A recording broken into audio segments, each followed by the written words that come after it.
Hey, hello. Hopefully everybody can hear me. I don't know if the volume levels are good enough, but as people come in, you could ask me and tell me that you can't hear me or you can hear me. Well, welcome to the Black Man Unfiltered Network. It seems like I'm here like every other day now, right? Well, BMU is gallivanting around the country with the family and stuff like that.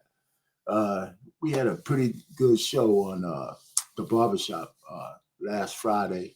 I would say go back on replay and take a look at that one. We had some pretty good conversations. We were going deep, all the way up in there, uh, and we had some good back and forth. So I thought it was a good barbershop. Actually, we kind of even stayed on point for the whole damn show. That was something. Um, so go back and look at that replay and have some fun with it. So we had a nice time on Friday. It wasn't even that long either. I think we didn't stay on there overly long. I think we finished after waiting 3 hours or less or something like that. But it was pretty good. So welcome tonight. You know what the title is of the show: the politics of masculinity, and we can get into that. Because there's some different, of course, there's layers to everything we talk about on this network about masculinity and things of that nature, whatever it is. So we're not going to go all over the place, but there's a lot of connections that we'll talk about. And of course, you could call me the clip master. I try to get other people to talk for me as opposed to me trying to say, hey, these are all my ideas. There's a lot of people who have talked about what they think about masculinity and where it's going and what's wrong with it.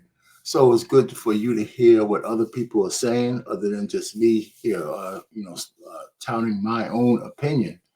Of course, I'm looking at people who agree, who are somewhat like-minded as me.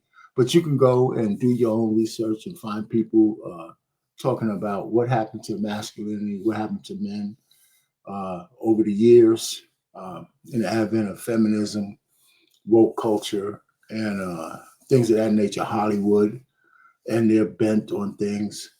All of it all of it paid a price on in order to succeed. Somehow you have to emasculate and effeminate, and I say demasculate men to work, and it's done a pretty good job. Now we ain't talking about whether people can fight and all that kind of stuff. I mean, you got men who are gay and who are, simps and all that. When it comes to fighting each other, some of those guys are tough. But we're just talking about how you behave and how you view yourself in the higher order or natural order of things. There are some men who feel more comfortable when they acquiesce to the women around them. The black community is pretty much one of the only communities around who just genuflect to their women, and it hasn't done us well over the years. Matter of fact, it's been a big detriment, and I think we're starting to see that shit turn around. But we're not going to go down just that path. We're going to go down a more general path.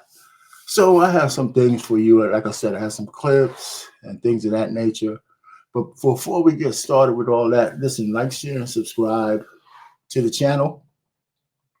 Hit the Cash App. Make sure you let everybody know that you appreciate the content. Leave some comments, get into the chat, and we'll go from there.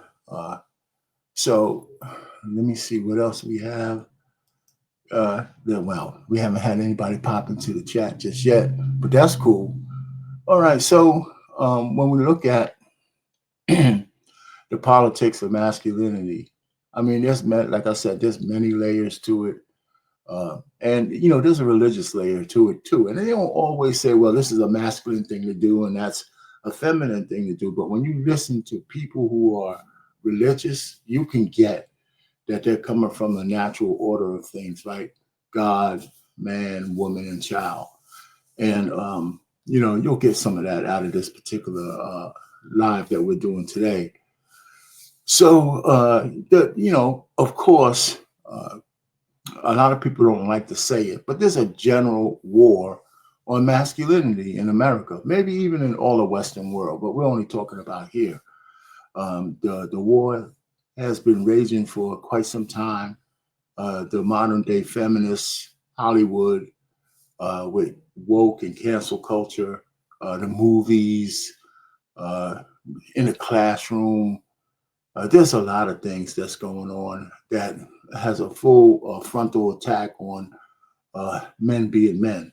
Matter of fact, the biggest grift is uh, convincing men that masculinity is toxic, right? I mean, first of all, there's nothing more bullshit than that. Just even the phrase itself is a slight to men everywhere because masculinity is in no way toxic at all. It's not. I mean, there might be people with character flaws and things of that nature, but masculinity in and itself is not toxic. There's nothing toxic about it. It's just natural to who men are and how we behave in certain circumstances, and it's needed for us to move through life. Our masculine traits, our masculine attitudes, and things of that nature. So, I was talking about this almost 2 years ago, man, more than 2 years ago. I did a video on my channel when I first kind of got started on YouTube because I used to write. I wrote a one page or no such thing as toxic masculinity, and then I put it on YouTube. And I'm gonna play that in a few minutes. And I go through some of the stuff I said, but this was in January 2023, right at the height of the last disastrous administration with Biden and Harris, and when woke culture had gotten so far out of hand, and uh, I mean, just too far out of hand. The pendulum had swung so far to the left that we were getting ready to fall off the cliff as a nation. And I don't even know what it would look like if Harris would have won the presidency with all of those things in the far left running the Democratic Party. I know censorship would have been back in full force. Um, I can't imagine what would happen to the children in their schools and how they're being taught and how they're being groomed. I would imagine single motherhood would, still be the order of the day. Women wanting children with no husbands, raising boys to be sassy or assassins for that matter. You know, so it's good to see Christian values come back a little bit. I know people hate Trump, and that's okay. I mean, he's no saint. But I think one of the reasons why a lot of women hate Trump, especially black women, is because he's unapologetically a man. He won't acquiesce to the bullshit that they routinely throw at black men. So whether you're a white woman, black woman, or any woman, he treats people like they treat him. You come at him, he says, I don't care if you're a woman. I'm going to say what I want to say. And it's obvious that he appealed to a lot of men. And that's why a lot of young men, especially, voted for him. What's up? What's up, Taylor? What's going on, man? So we're just getting started. I got some clips here, and it is one of the biggest reasons in this. Black women can't say it's because he's a criminal. Half of the babies y'all have are by criminals. So you don't care about criminality. So it's really y'all just hate him because he's a man. Unapologetically a man. He doesn't give a shit about what y'all say. And y'all don't get enough of that. So, so that's one of the reasons. And so it could be more than, I didn't say it was the only one, but it's one of them. Well, anyway, so here is a clip. I'm going to just go through. I have clips.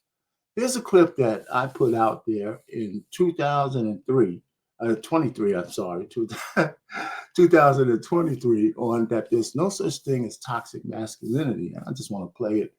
I don't even know where I got the gumption to even start a YouTube channel because I think it just took me too long to kind of write these missives out. I said, I'd rather just go ahead and say them out loud and see how people like them. Anyway. So I'm gonna play that while we're coming in. As people come in, we'll just kind of keep going.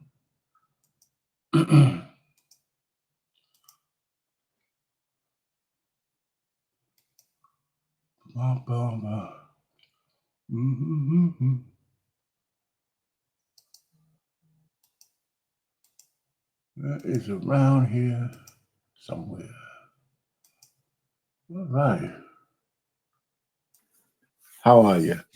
Welcome to my channel, where a topic on any given day could be marriage, politics, or sports. Today, we're talking about the fact that this little gem today is about that I believe there's no such thing as toxic masculinity.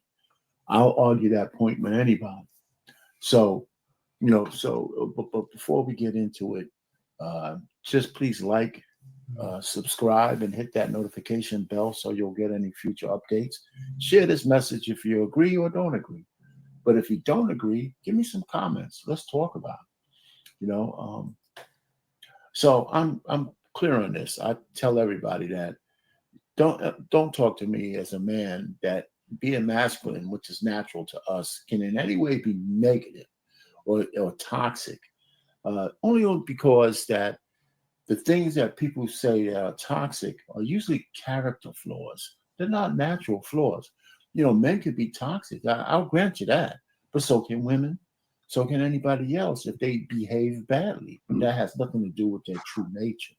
So I wrote this one pager up about why I don't think that there's any such thing as toxic masculinity, and I go kind of off because I'm gonna try to prove a point because it's not just about masculinity itself.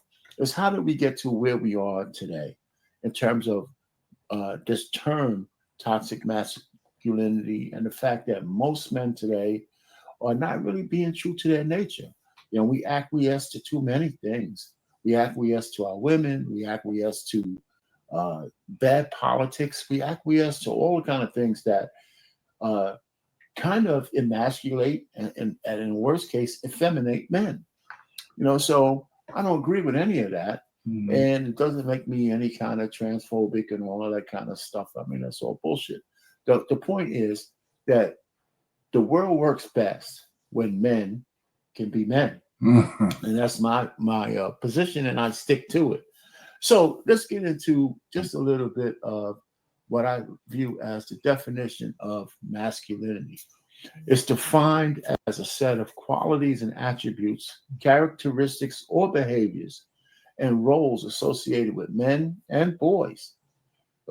Traits traditionally viewed as masculine in our society include strength, courage, independence, leadership, and assertiveness. Now, on the surface of it, there's nothing toxic about any of those characteristics that I just mentioned. And I also say that they're not just exclusive to men, right?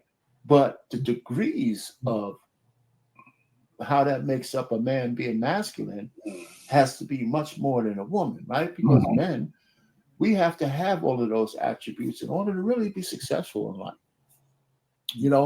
The majority of men who want to be men. Anyway, so the pushback on these traits and the attack on these traits is by the feminist movements and probably a lot of the rainbow groups, only because they're teamed up to discuss that in order for them to have equal footing in society, we have to bring down the masculinity of men to satisfy, their agendas. So let me leave that right there. Listen, that was true back then, and it's true today, right? I mean, that's exactly how it went, and how it's gone. In order for them to succeed, I mean, let's just take an example of a random movie, right, or anything like that. When you have these hero chicks, right, the boss chicks, there's always a line. There's always some sequence of event where they have to, cut the balls off of a man in order for them to look good, right? So it's one of those kind of things. The thing that's worse about it is that men, shit, man, we allowed that shit to happen. Mostly the white dudes, right? Because they're really in charge. And I just think that the pendulum has swung so far to the left that it gave rise to, Trumpism. I mean, it's just no way about it. I mean, it's time for the pendulum to swing back. And I think that's what it really happened. So, I used to have this thing, and I know people didn't agree with me because I had it a little bit wrong.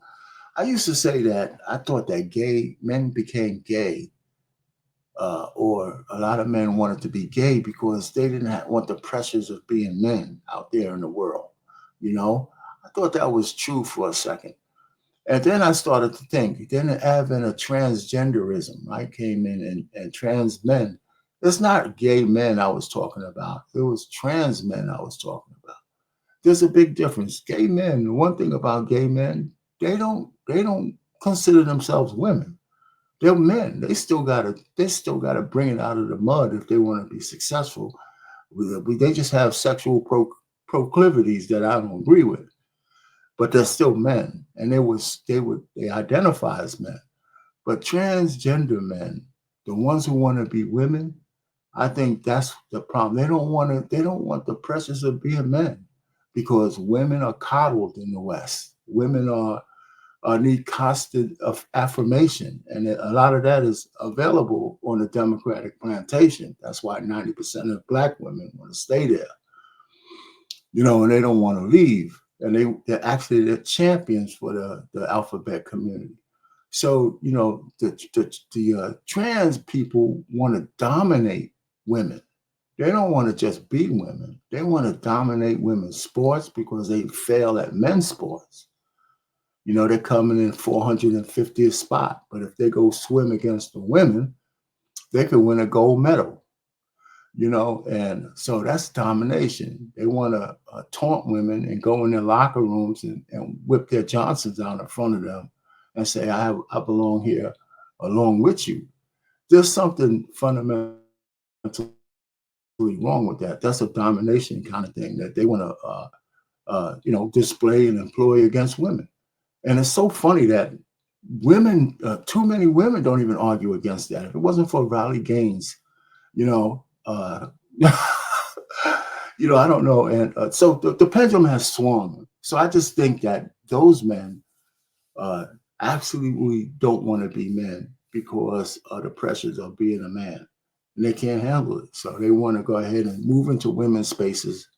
And that's what they've done,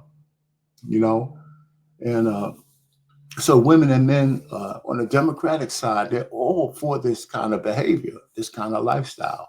And I think in the last election, I think people said, you know what, this far and no further. There's too much of that shit going on. And and if you're a Christian, that's even worse, right? Because I don't see, there's another part, of course. They're also for the sexual transitions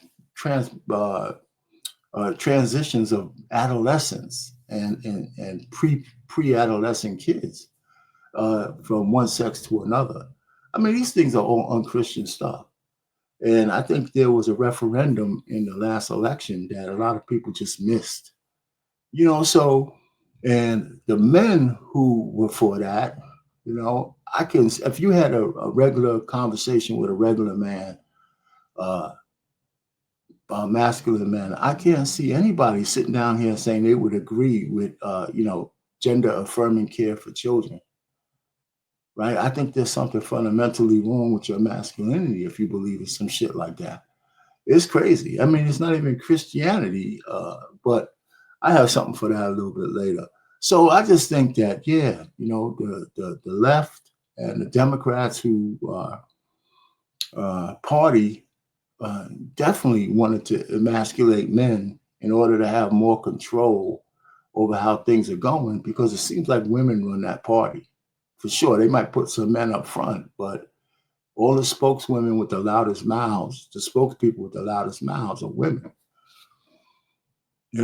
So anyway, so there you go.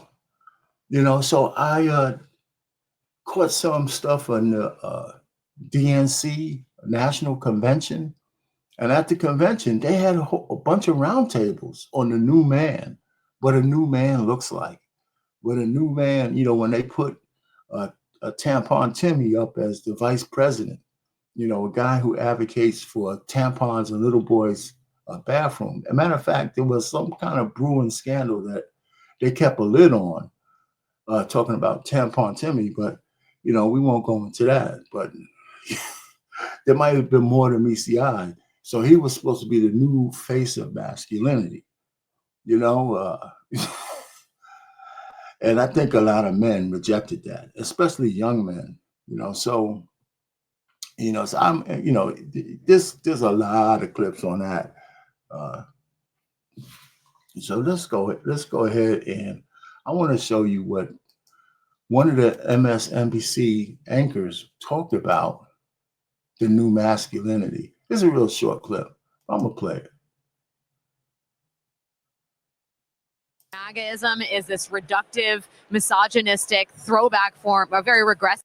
MAGAism is this reductive, misogynistic throwback form, a very regressive form of masculinity that Donald Trump and J.D. Vance have offered the country. It's rooted in grievance, and it's coach night here, right? Democrats are offering the country Tim Walz, as Joy said, the football coach who can also be head of the LGBT gay straight alliance at his local high school. I mean, this is a person, and I would say Doug Emhoff too, two men who are comfortable supporting powerful, capable, intelligent women as they break a woman in particular, Kamala Harris, but women in general as they break glass ceilings, as Kamala Harris seeks to lead the nation. It's really, I think, a hinge point in terms of, I'm not going to call it the battle of the sexes, but gender and how we think of traditional roles of men and women. So they had a lot of conversations like that, in order for, what's going on, champ? How you doing, man? They had a lot of comment. They had a lot of commentary like that during the DNC. And of course, she said it all, right? In order for you to the Democrats were all for this new man they're talking about. And Tim Walz was supposed to be the face of that. Maybe even Dylan Mulvaney, the Bud Light transgender. We saw how that ended. It's just crazy. It's just craziness. So obviously, she was reading the wrong tea leaves, and thank God. The face of the new masculinity is what we have right now. Men standing up 10 toes down for being men and unapologetic about it. That's where the world needs to be. And I have some more stuff on that, but it's that's where the war is. I think the war transcended just just argument of identity, or it was actually political, right? The Democrats really were pushing this. In order for you to be a man, you have to acquiesce to what women want. Whether they're right or wrong, whether they're loud, whether they're this or that.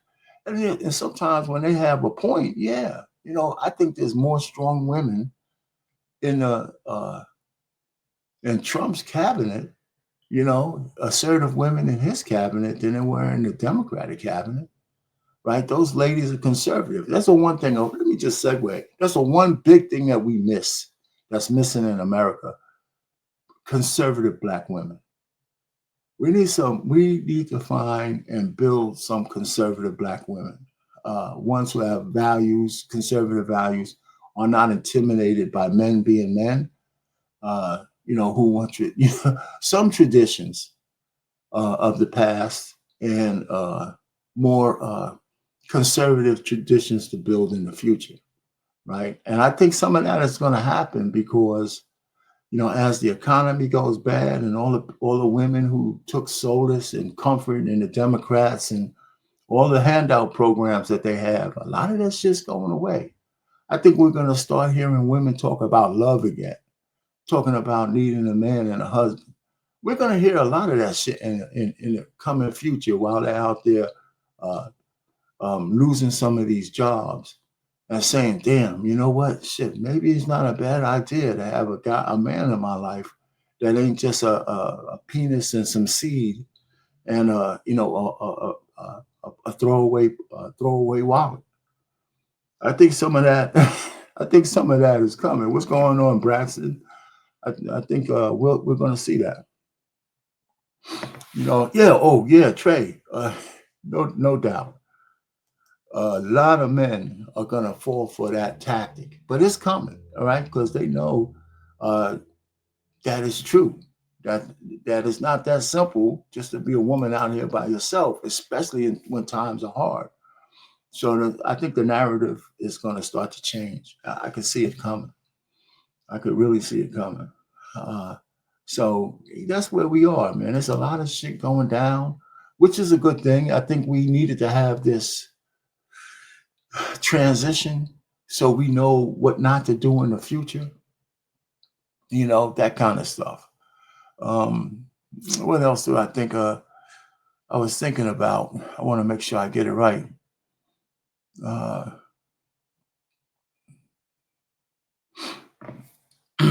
well, anyway, so here we go. I wanted to transition from just talking about, I wanted to put a little highlight into how things are going right now and what's made us transition. And if you look at the new DNC, I played this the other day. If you look at the DNC, they got a new chairman of the Democrat National Committee, and they had a whole meeting, a round table, not a round table, but a committee meeting to elect their leaders. And it was a pure shit show of, it was really a shit show. And so I'm going to show some of that just so we can get the contrast of where we get into this. Hey, listen, we know that the Democratic side, the liberal side, has a lack of masculinity in their leadership. But I got one more clip to kind of put some, to kind of nail that last nail in the coffin to show you that we don't need leaders like they're putting out in the Democratic Party. So I'm gonna show this last thing before I segue into why the conversation of masculinity or lack thereof in the Democratic Party is such a big thing. Okay, all right.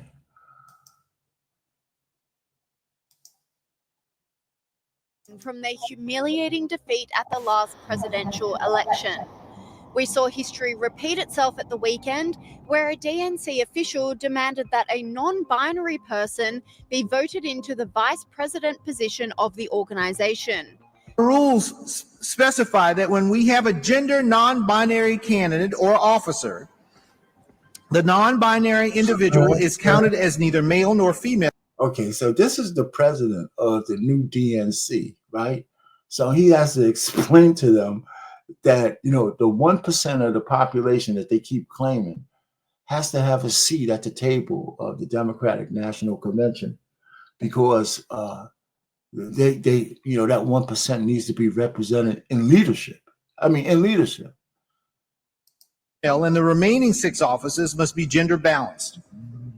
With the results of the previous 4 elections, our elected officers are currently... Hey, Trey, can you see yourself reading this shit in front of a crowd of people, man? With that little, with this little, ledger up here or the Zim is here? Trey, what do you think you would look like saying this shit to everybody? How about you, Braxton? You want to read this shit? 2 male and 2 female. In order to be gender balanced, we must elect 1 male, 1 female, and 1 person of any gender. So again, this is what we have to do for this vice chair race. We have to elect 1 male, 1 female, and 1 person of any gender.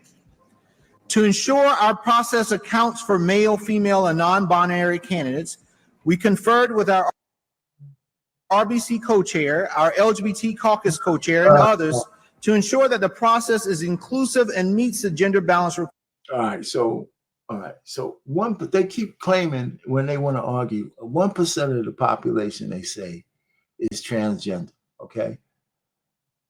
For 1% of the population, they have more juice and more penetration than almost any other so-called subgroup. Right? I remember back in the day, if you were black, you just wanted to live past the first 15 minutes in a horror movie if you're a black character. So these guys are not only 1% of the population, but they want people to change pronouns. They want to teach gender transitions to children in the 1st and 2nd grades and 3rd grades. The USAID was exposed just sending hundreds of millions of dollars across the world to teach transgenderism and transgender experiments on animals and shit like that. I mean, it's just incredible. You know, what 1% are they talking about? You know, definitely it's like something that Hollywood is pushing, Democratic Plantation is pushing, and the men who serve them are pushing. Like this guy here, he needs to grow hair because he's making bald men look bad. Requirements in our rules. To do this, our process will be slightly different than the one outlined to you earlier this week. But I hope you will see that in practice. Okay, enough. So, you know, we got enough for this guy. All right, so you see what I'm saying, right? So that you know, the way these guys have been pushing the Biden administration was like the culmination of years and decades of this trashing of men and trashing of male masculinity and trying to turn men into some shit that we ain't. And that's why the damn country was in kind of turmoil, falling apart, because, you know, it's chaotic. You know, so this election that just came on had a spiritual component to it. It wasn't just ideology. It wasn't just politics. You know, it was more than that. It's just like, it was like, who was on God's side? Because I can't even think of, if you're really a Christian, how could you go for all of this shit? Right? That's what I'm saying. You know, if you're a real Christian, you believe in any of this word and all this, how could you actually go for any of this? Right? And it just doesn't make any sense to me. Right? So again, it's not, maybe it's, you're praying to somebody, but maybe it's not God. You know, maybe it's not. So recently, on a lot of national stage, they started asking people, well, what happened to the masculinity on the Democratic side? Is there masculinity left? Who in the leadership is masculine, you know, on the Democrat side? Is it Jeffries? Right? I mean, he's stumbling and bumbling every time I see a mic in front of him. You know, it's not like he's effeminate, but he doesn't seem assertive at all. Not to me. You know, I think Jasmine Crockett is the toughest man on the Democratic side right now. Right? So I want to play a little bit of, there's a sports announcer, a sportscaster. He has he used to own Outkick. And he was asked in a forum that one of the biggest problems that the Democrats have, he asked a question. He says, well, where's the masculinity in the Democratic Party? Where's the masculine men? And he said that the biggest problem that they have is that there's nobody to look up to as a masculine man who's standing on his square. And the ladies of the panel, they were like, because then he went, "Who is it? Pete Buttigieg?" And the lady said, "Is that a homo? Are you doing a slur or Pete?" And he just kept going. He didn't backtrack. He just kept going. He says, "You know, show me who's the man." You know, and she was dumbfounded. She couldn't say anything, and so it got some national attention.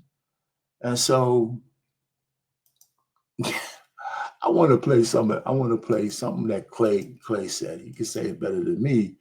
So, like I said, I was just going to go through a few of these clips and just let the clips speak for me. Had a discussion last night on their primetime show about my contention that there were no masculine men in the Democrat Party. And remember Congressman Seth Moulton? I think he's from like Salem, Massachusetts area.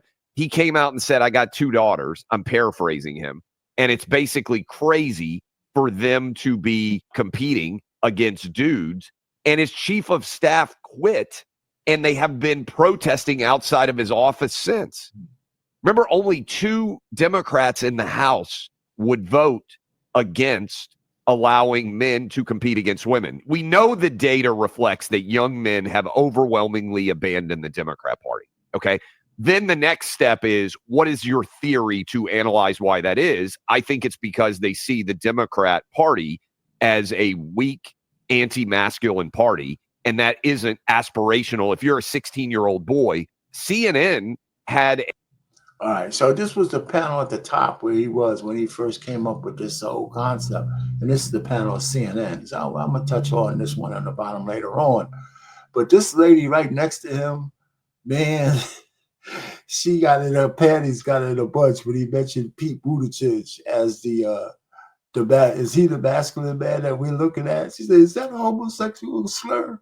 And I thought that was pretty funny. Because clearly he was, he actually meant it like that, but he didn't want to.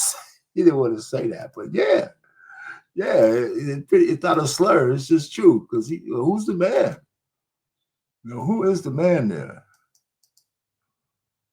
Oh man, so that was funny. So anyway, Anyway, I'm gonna just go ahead and drop the link for anybody who might want to show up a little bit. Anyway, so let's just go ahead down and just kind of go through some of the men who are starting to talk about masculinity. And I just want to share and let them speak for themselves, show some clips about that it's widespread. It's not just white men. And not just people who are not political. There's also the vice president talks about, right? The vice president talks about issue of masculinity, and he's talking directly to boys and young men, something that the Democrats. You mentioned raising these children into good people and also into good citizens that can contribute to society and to the world. We had so many young people come out and support Donald Trump and J.D. Vance and thank you. This past election. So what is your message? And what is your message to the young men? I guess my message to young people generally is we're trying to make your life better. And that is the simple thrust of President Trump's policy is we want you to be able to buy a home. We want you to be able to work a good job. We want you to be able to raise your kids, like I said, according to the values that you believe in. And we want you to be able to build a nice life in this country that all of us love. That is what we're trying to do. And, you guys more than anybody, more than me, I'm talking about people under the age of 30 in particular, you guys are going to have to deal with the consequences of good policy or of bad policy for much longer than the rest of us. And I want you guys to think about the future and ask yourself, do you want safe communities? Do you want a prosperous life? Do you want to be able to work a good job? Or do you want that job shipped off to China or somewhere else? We're fighting for you every single day. We want you to help fight for us because we've got to win. Not just the policy battles of the next couple of months. We've got to win the midterm elections in a couple of years. We need you. We recognize that we need you, and we're fighting for you every single day. And I think, you asked me, my message to young men is I think that our culture sends a message to young men that you should suppress every masculine urge.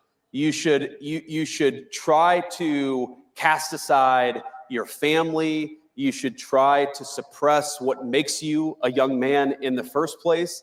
And I think that my message to young men is don't allow this broken culture to send you a message that you're a bad person because you're a man, because you like to tell a joke, because you like to have a beer with your friends, or because you're competitive.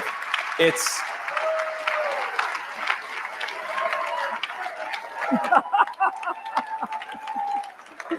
our message, the cultural message, and I think the president's and mine is the exact opposite, but our cultural message is I think that it wants to turn everybody, whether male or female, into androgynous idiots who think the same, talk the same, and act the same. We actually think God made male and female for a purpose, and we want you guys to thrive as young men and as young women, and we're going to help with our public policy to make it possible to do that. All right, man. So, what do you think? Oh, was you there? Yeah. All right. What do you think, man? Can you hear me? Yeah. Can you hear me? Yeah. What do you think? What do you think so far, man? I mean, this is what we voted for, right?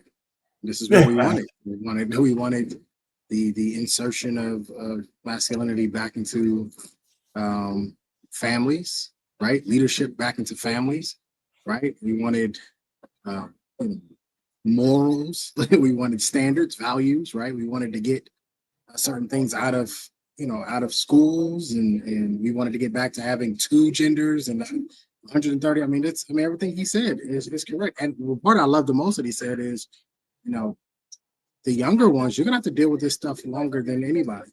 Right. So if we don't get it right now for y'all, you're the ones that, you guys turning 18, in the next election cycle, you're the ones who have to put up with it for the longest.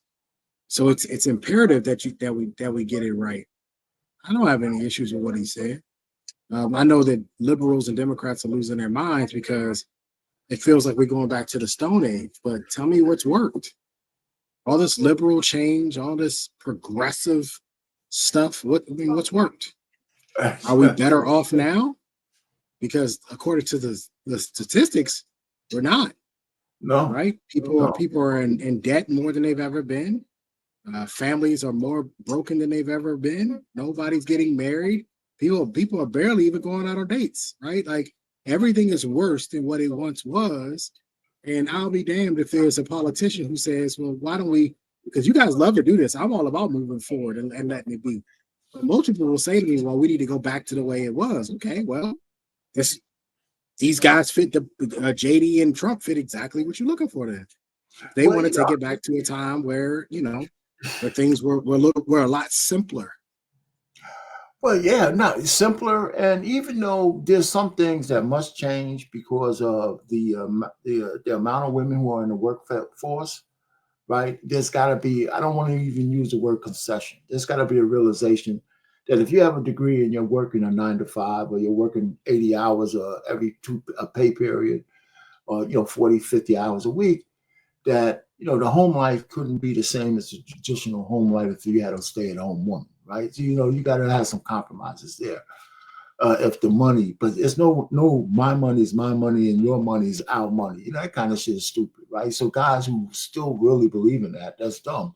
But I think even with this election, I think it was a hidden underlying thing of what we're talking about, masculinity, that won the election because men left in droves to vote for Trump. But I guess it's starting to come out now why they lost, the masculinity part of it. The discussion is happening more and more now. And if you actually, the question that was asked, well, who is the masculine leader of the Democratic Party? And you, Stephen A. Smith? They don't have one. They don't have one. They don't have one. They absolutely don't have one. And they got loudmouths, AOC and Jasmine Crockett, just chirping away at every old thing. Or it's Maxine Waters and Maxine Waters, I'm a firm believer that there needs to be term limits and age limits in politics. And Maxine Waters has expired. You know what Maxine Waters is going to be remembered for? I'm reclaiming my time. That's what people are going to remember her for. That's what she's going to be remembered for. I'm reclaiming my time. A catchy little phrase that she said. Not the years and years of public service. No, if you were to go ask a millennial or a Gen Zer who this person, if you were to hold a picture up and say, who is this person? They first are going to call her auntie. Right. They're going to call her auntie, and then they're going to say, what is she most famous for? They're going to say, I'm reclaiming my time. So I'm still going through this transition of these conversations about male masculinity. So I found this content creator. He's a young man. He's got to be, either he's in high 20s or lower 30s. But I think he's really good. I was going to play a clip. He got like a 10-minute clip, and he goes through some of the things we talked about. But his presentation is really good. So I was going to just play and go through that. And hey, man, Eda Man Williams, what's going on, man? The link is in the chat if you wanted to come up. It's in there somewhere. You'll find it. It's not too far going. You know Eda Man, right? Yeah, of course you do. Let me see. There it is. This guy. Let me play this guy a little bit. This panel slams the Democrat Party for being too feminine. They talk about how Democrats are struggling with young voters, specifically young men, and highlight that the Democrat Party has no masculine men. I mean, they're right, but it's always funny to hear CNN have to actually admit that the Democrat Party sucks. As always, like the video and subscribe to the channel, but we have to start with this Democrat Congresswoman highlighting perfectly why men do not align with the Democrat Party by saying that manufacturing is sexist because it has man in the name. Yesterday, I met with a manufacturing company, but they also are engaged in getting young people more engaged in manufacturing. So I asked them, so how many of those students that are signing up and want to do this, how many are women? And they said, well, I know there's at least 13% or something. It was a low number. And you had mentioned trying to engage more women in manufacturing. I'm just wondering if just the name manufacturing sounds like a guy. This is the kind of woke lunacy that ruined the Democrat Party in the first place. And they're surprised that these constant demonizing attacks on men and masculinity are causing men to leave. It's like Democrats paint men to be these vicious, violent, unstable animals. And peak manhood is this feminized, submissive, docile, unconfrontational soy boy. They brought out the least man's man, Tim Walz, to rally men in support of Kamala Harris. They promote manhood as aligning yourself with the plights of radical feminists and looking to your woman for direction and leadership at every turn. And again, they're surprised that men don't want to subscribe to that kind of ideology, especially young men who are ambitious and aspirational. Most guys aren't trying to strive to be the puppy dog walking behind their woman. Now let's get to the CNN panel slamming the Let me stop for a second. So you think about this guy, man, so far. He's on point, man. Yeah. He hasn't missed yet so far. Yeah. He is. I mean, you know what's interesting to me is all the things that are going on in the world today. Like seriously, like you got Gaza, the whole issue there. You got Zelensky showing his ass in the Oval Office. You know what I mean? Like, we got all these things that are happening, these really important things that are happening, and they talking about whether or not the prefix man should be like where's the focus, man? Like, where's the focus on things that are actually important out of this party, man? Like, changing the names of things is not going to change anything. It's ridiculous. Yeah, it's absolutely crazy, man. Man, all right. So this, with those that I know what he's talking about, but let's go ahead and continue to see what my man has to say about this. Democrats for exactly what I said. Watch. Those numbers that you just read, it's been happening for 10 years. This has been happening slowly but surely over time. I think that pollster in that clip earlier had said 2 out of 6 moderate men voted for Trump. It was the majority of moderate men voted for Trump. Even over 20% of liberal men voted for Trump. There has been what is seen as I don't want to say a war on masculinity, but there has been this trend in the Democratic Party, or it's at least felt that the left is becoming more and more hostile to the things that are typically men. And you've seen John Fetterman talk about this idea of like patronizing, calling them bros, or that ad that looked like a spoof at the end of the race of like, real men do this. It's like, have you ever talked to a dude in your life? So in James Carville saying, we need to have less like yappy voices and more men talking. And there are many men in the Democratic Party. Democratic messaging is too feminine. A perfect example of how the Democrats casted aside men was when they made the spokesperson of Bud Light, a traditionally manly man's working class beer, Dylan Mulvaney, a transgender male weirdo. Men are much less likely to want to play around in the Democrats' made-up fairy tale world activity. So when men were told, if you don't believe this and support this and think it's ambitious and brave and real, you're some sort of bigot fascist, guys were like, call me whatever you want. I just know I don't support this. And to his point about squeaky voices, let's listen to the newly elected vice chair of the DNC give a rallying call to the crowd. And you let me know if you're inspired after this. Who's ready to take the fight to the Republicans and win this thing? Are you guys ready to fight? It's been a long day, but guess what? We have a long road ahead. Let's go and kick some ass. Let's go win our young people back, and let's stop sending just our thoughts and prayers to address gun violence and do something. Are you ready to do that?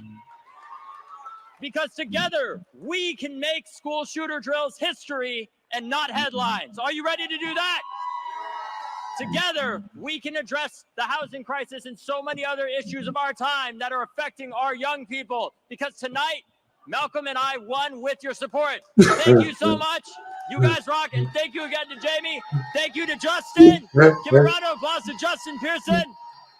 And all my friends in the young Dems, the college Dems, the high school Dems. I love you guys so much. I could go on and on. Let's go party. It's like all the wimpy men who hate traditional masculinity because it makes them feel excluded and feel bad about themselves, all find safe haven in the Democrat Party, where they're told and patted on their head, no, it's okay. Masculinity is whatever you want it to be. They refuse to admit that men and women are different, and that's evident in their radical gender ideology, but they refuse to accept that men are more physical. We're more. You know, and one of the things I wanted to stop, I'm going to let them go, is that, again, you know, this is the male side of it. We kind of know the woman side of it, right? The being on the plantation, because that's where all of the coddling, the affirmations, the security blanket lies on the Democrat side. But this is getting a glimpse of why would a man who is masculine want to stay on that plantation when they're like second fiddle to what's going on? They're not really in a driver's seat, so they don't have to take the bows and arrows, because they're throwing their women out front. Let them get the bows and arrows, and maybe we'll take up the rear if it gets to us. You know what I'm saying? It's like opposite, right? So I don't want to like throw the boulders at the 80% of the men who stayed on the plantation. Maybe it's not the same reason that the women stayed on the plantation, who never, black women especially, who will never leave. But it's like, it's like that safety blanket. And I guess there's a blanket of racism as an excuse for not succeeding. That's why a lot of men stay over there. As long as we can blame our failures on the fact that we need DEI, we need this. I don't know. What do you say? I'm just kind of rambling. I'm trying to figure out the reason why so many black men will stay on that plantation. Because they're henpecked as son husband. That's why. That's why. Look at a lot of these families that black men are in. You're going to see it's a matriarchy. My family is a matriarchy. Well, I take it back. It was a matriarchy until I got out of the military. Then when I came home, and I pretty much was just like, yeah, we're done following the women in this family. Like I pretty much got to put my foot down, and it did not go over well. Too easy. It did not go over well. Like I was uninvited to some things, some family functions, because I wanted to do different things for our family. I wanted to bring back family reunions. We hadn't had a family reunion. I wanted to, we need to start contacting family members. I wanted to travel for the holidays, you know what I mean? And I wanted to do a lot of different things, bring back some traditions that we had that we no longer had anymore, right? Under the leadership of the women in my family. So you have a lot of people, a lot of black men who vote because you've seen it. As a matter of fact, didn't you guys show the video of the black mom who said, "I told you to vote for Biden"? Didn't I tell you? I told you. Yeah, like that's the world that they live in. It's like, oh, I'm telling you what to do. You're gonna do what I told you to do, versus be a man and actually make a decision based on what's good for you and what's good for your family. Right. And I for one cannot understand any black man who didn't vote for Trump. I don't even know. It don't make no sense to me. Knowing what you know about the Harris Waltz campaign and what they were attempting to do Right. with emasculating men and all that, how could you even vote? And it just goes to show me that we still have a high number of Black men who are son, husband, and henpecked.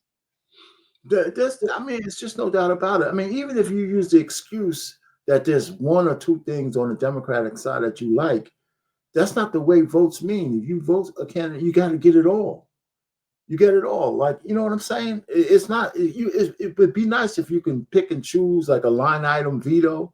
I like the Democrats for A, B, and C, but all the rest of the alphabet is the alphabet, you know, and it's bad. But if you vote a Democrat in, you have to get it all. If the far left runs that party, you're voting in all of that bullshit. And I couldn't see how many. So when they started saying, well, you didn't vote for Kamala because it's racism or it's misogyny, that's bullshit. You know, I mean, it really is. I mean, because it's all of these other things, and not to mention the immigration policy. I mean, come on. Most the Black men, the 20% of us that did not vote for Kamala, is because we believe that she's unfit. She was unfit. Plain and simple. Absolutely. It doesn't have to come down to anything else. It doesn't have to get deeper than that. It's very simple that we believe that she was unfit to do the job, and that her answers. You have to understand something. When you're talking to men, we just want an answer. If I ask you what's 1 + 1, I don't need to know the arithmetic behind it. I just need you to say 2, and so we can move on. Absolutely. But when you can't give straight answers, and I think she lost a lot of Black men. She certainly, like I said before, I would have been happy to vote Democrat had she actually had some balls and did the things she was supposed to do as a vice president, which was invoke the 25th Amendment. Had she said, look, this old motherfucker can barely ride a bike and go up the stairs. Right. I'm invoking the 25th, and I'm calling on Congress and the Senate to back me on this because he can't do the job. I would have said, you know what? She might be a little bit tougher than I gave her credit for. You know what I mean? But the fact that she came out, she backed him, and then she basically lied because she knew he wasn't fit to do the job. And then 2 weeks later said, I'm running, tells me everything I need to know. Yeah, this is some old backstabbing. I'm gonna tell you what I want you to hear, Democrats. The typical nonsense. I'm gonna tell you what you want to hear. And then when you vote for me, I'm gonna pull a rug from under. Barack Obama did the same thing. Hope this, hope that. Yes, we can. Yes, we can. Hope this. And as soon as he got in the office, he pulled the rug pull from under you. I'm gonna help the gay community. He was a big advocate. That was his legacy is the alphabet mafia. More brutish. We like sports. We like UFC. We like shooting guns. We like fast cars. We like violent video games. And there's nothing wrong with that. But Democrats insist the peak version of a man is something that basically resembles a woman. Now, they talk about Trump's defense secretary, Pete Hegseth, who was in Germany for a NATO meeting and actually did workouts with the soldiers, saying this is why men like the Republican Party. Watch. It is true that Democrats have a problem, especially with young men. I mean, that is a real fact. So that, in a way, it validates what Clay Travis is talking about, because if you're trying to get young men, you're not going to get them on all policy points and all the. No, Joe Rogan knows karate, and sometimes he talk about drugs. That's good enough for me. Pete Hegseth was in Germany this week doing squats with like 220 on the bar outside for no reason. That's what the Democrat. I think silly, but and you know what? One of the other points that Clay Travis made, and I think this is true. We saw this in real time when Trump had the assassination attempt in Butler. That image of him raising his fist and saying "fight, fight, fight" was like a shot of testosterone in the arms of a lot of men. Mark Zuckerberg was like, "Oh my God, he's so cool." And now look at where we are politically with some of these very people really turning politically toward Trump. Yes, as much as the Democrats hate it, there's a reason that the term "a man's man" exists, because men respect and gravitate towards a strong leader. And obviously Trump is old. He's not like a shredded gym bro. But the fact that Trump took a bullet to the face, stood up, raised his hand, and yelled "fight" shows a level of bravery and courage that all men respect. Guys like Joe Rogan, because his podcast emulates the conversations that we have when we're getting together for drinks, history, conspiracy theories, do aliens exist, sports, politics. Pete Hegseth hitting deadlifts in the snow with soldiers is badass. It's like they're so surprised that guys like guy stuff. Let me stop for a second. Hey, you know, one of the things about Trump has some real watershed moments, right? Especially not just the assassination attempt, but also when he had that last advertiser said, "They're for they them, and I'm for you." When he had the two killer clowns, whatever the hell they call themselves, man, he had some really good marketing shit, man, that just couldn't compete with, you know, and because it was real. I mean, it's just a lot of real shit there. And I had a theory though, and I don't know if you were here at the time. Maybe you were. I have a feeling that a lot of black women don't like Trump because he's an unapologetic man. You know, I'm not the only reason. I think that's part of it. I certainly believe that it is part of it. I think that a lot of black women don't like Trump because he represents a sort of restrictive nature. That if men are going to be the men of old, that means that we can't do the things that we like to do. No. I think that no matter how destructive those things may be, no matter how they don't care. We have to remind ourselves that women don't care if they run fast and drive a car off a bridge. They don't care. If they're angry enough to do it, they're just going to do it. That's just how they think. So Trump to them represents restriction. Like it's like we're going backwards. That's how they say it. We're going backwards now rather than going forward. But I wanted to speak to something that they were talking about men being men. And I was going to use Barack Obama. You know why a lot of black men like Barack Obama? He played basketball. Yeah, because he played ball. Yeah. He does a man thing. Yeah. This is why a lot of black men identified with him because we could identify with hooping. Right. He hoops. Yeah. He might be the first president ever that hoops. I can identify with that, right? He also smoked Newports. I don't smoke, but yeah, black men could identify with that. And so you see people trying to make the connection with Trump. I can connect with Trump. I play golf. I love golf. Well, Trump is a golf guy. Right. So people are trying to make the connection. And when they see your health secretary is a gym rat, right? Or RFK is a gym rat. He's in shape, right? Versus what you had before that. You had a overweight trans running the health department. You got the Secretary of State is over there doing deadlifts and working out with soldiers. Yes, biologically ingrained in us as men is we want to do man shit. Let's just keep it honest. We want to shoot things. We want to be in. And this is why I say a lot of times people don't realize how boys are raised versus girls. When we grew up, even in your time, our Payne and in mine, we were raised on competition. Everything is a competition. Everything's a competition. Girls are not raised on competition. They are now more than they ever had before because they're playing a lot more sports. But girls typically are not raised on competition, right? So they don't get it that we always are competing against each other. So we're going to identify with people who compete, right? So when you see a guy like Trump, who says, he tells the Zelensky, you're going to start World War III, and you better do this. And we identify with stuff like that because that's the competitive juices that's inside of us, and we want more of that. And I'm telling you, the Democratic Party better get this shit figured out. They better get it figured out too. They better have Hakeem Jeffries and some other people out there doing push-ups and running some miles and gains and get something that has some testosterone involved. And I'm serious. You better go out and go shoot some guns. Something. And don't fumble around, don't fake it. You got to be real too. You better go do something because I agree with this young man here. They are losing the votes of young black male voters and just young voters. Because here's the other part of this too. Young girls are attracted to masculinity. Yes. These 20-year-old girls, they don't want pushover men. I'm telling you, I'm on the dating scene. They will tell you, no, I want a man who leads. I want a man who does.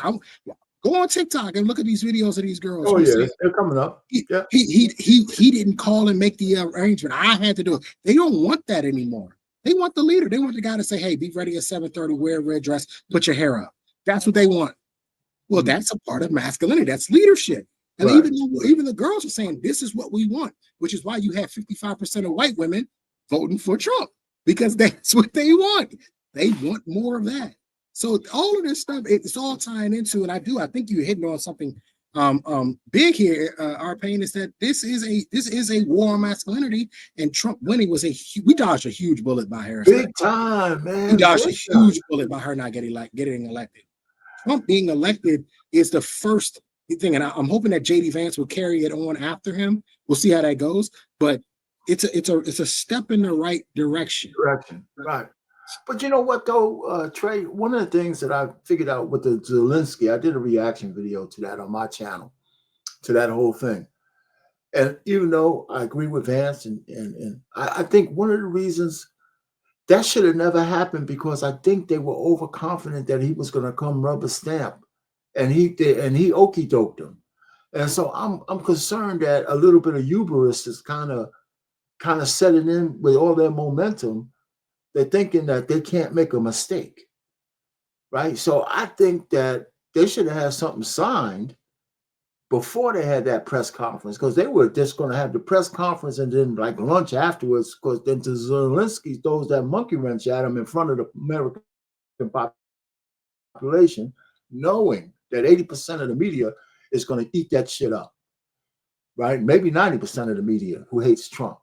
So I just think that they got to guard against hubris, because the midterms, he has to win the midterms. He can't, if he loses both the House and the Senate, they're going to impeach him. That's the first thing they're going to do, whether he did something wrong or not. They're going to just have some kangaroo shit to get him out of there. So anyway, so he can't get overconfident. I want to finish this guy. He got one more segment. Let's just go ahead and do it. And that couldn't be more evident as Carrie Champion chimes in and scoffs, you men are just something else. What do you think is the masculinity that they are attracted to in Trump? I'm black. I gotta say this. I think Abby Phillips is a very pretty woman. I think, because I just, no disrespect. I don't like what's coming out of her mouth, but she's just a cutie pie, man. Makeup and weave. Men on this panel. But you men are. You think she turns into the lady from I Gotta Get You Makeup and weave. Something. But you know what? This is a prime example of how black men get fooled. Makeup and weave. Carrie Champion is the same way. Makeup and weave. That's all it says. It's constant makeup and weave. Take that weave out their hair, take that makeup off, take those lashes off, and you got gremlins. That's what you got. And I can see the appeal of Donald Trump being a very strong masculine man, and I can see him winning over men, because I do agree the Democratic Party, for all intent and purpose, felt like a place for the others, and they tried to take on every issue that the Republicans didn't want. If you want to talk about trans, come here. If you want to talk about LGBTQIA, come here. If you want to talk about men and women, in sports, come here. There were all of these things that I felt men wanted to say felt emasculating. It felt like, I'm not with that. I don't believe in that. And I'm going to go over here because they're saying what I'm thinking. And the abortion issue played a role in that. I mean, I think they did a political calculation. And I think no one cared about abortion. The big thing. I think no one cared about it. The Democrats made themselves about these sorry, sappy, weird crybaby issues and told men what we call masculinity over here is standing up and fighting for the rights of teenagers to be able to take puberty blockers. Republicans told men, we appreciate strong, hardworking men who want to provide for their families, and we're going to help give you an economy that'll allow you to do so. They told men, we want to lower crime, give you safe streets for your family to enjoy. They told men, we want to protect your kids and stop their teachers from talking to them about sex and encouraging them to switch genders. So obviously the men picked the clear, rational choice, and then the Democrat response was to call them a misogynist if they didn't vote for Kamala Harris. It's like you have to stop and hold your breath for a second when CNN gives these occasional blips of common sense. And you get worried for a second, are the Democrats going to figure it out? But then you're reassured by people like that Congresswoman who are still hell-bent on following the woke playbook and calling words like manufacturing sexist because they're not more inclusive. And I'm reminded that our opposition is a lost cause and the Republicans have this in the bag for quite a while. But let me Yeah, well, okay. Well, yeah, that could be true, but let's not get too overconfident. That's all I'm saying. But I like that guy, man. I don't know how he just came up on my feed, and I said, "Wow, this guy, he's got some things going." So I've seen a few of his videos. He's on point, man. He's some new words out there. That's good. See a young guy making it. He's got, I think he got like 100,000 subs or some shit like that, maybe a little bit more. Anyway, what else do I have on the docket? So I wanted to show him, but now there's a spiritual part to this. There's a religious part to this, and you heard of Jamal Bryant, right? They got a pastor who comes at Jamal Bryant and how he sullies the pulpit with his bullshit, right? So this is a pastor, and he doesn't necessarily talk, masculinity, but you can hear the masculinity's point. His point of view comes from a God-centric point of view. And what's Boss Man saying? Okay. Who did he argue? He's upset that I called his wife ugly, but they're making a point. They're making my point. They think that, like I said, they think makeup and weave makes a woman attractive, and it doesn't. And when you're married to a woman on their face, that's why you would think they were attractive. So it makes perfect sense. Yeah, I'm not gonna back down from it. Black men have no standard when it comes to women. None. There is. Y'all will literally take whatever you can get. Literally. So that disgusting. I'd like to think I have radar that can see through the makeup and say, maybe there's not a troll underneath there, but I know what you're talking about. I know what you're talking about. So yeah, black men generally, I think we're just starting to get standards. But I want to show, you ever heard of this is a Pastor Woodson that I wanted to show, because he talks about the difference between being not a Republican Democrat, but he kind of put the question out there: how could you be a Christian and believe the shit that the Democrats believe in? Because it's not even scriptural, right, in any of it. So I think it was a little point. He has a lot of good points. I just want to play that, and we can stop and start that like I'm doing everything else.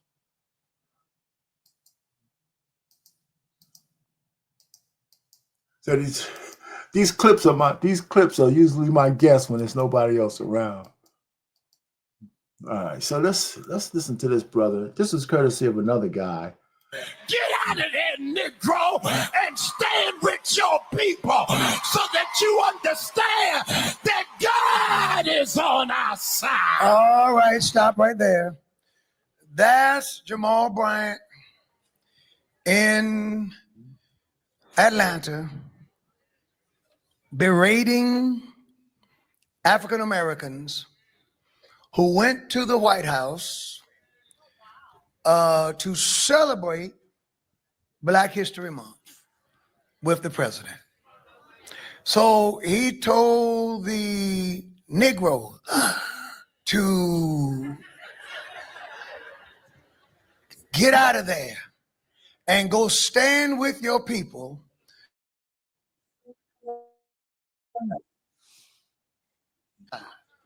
Now,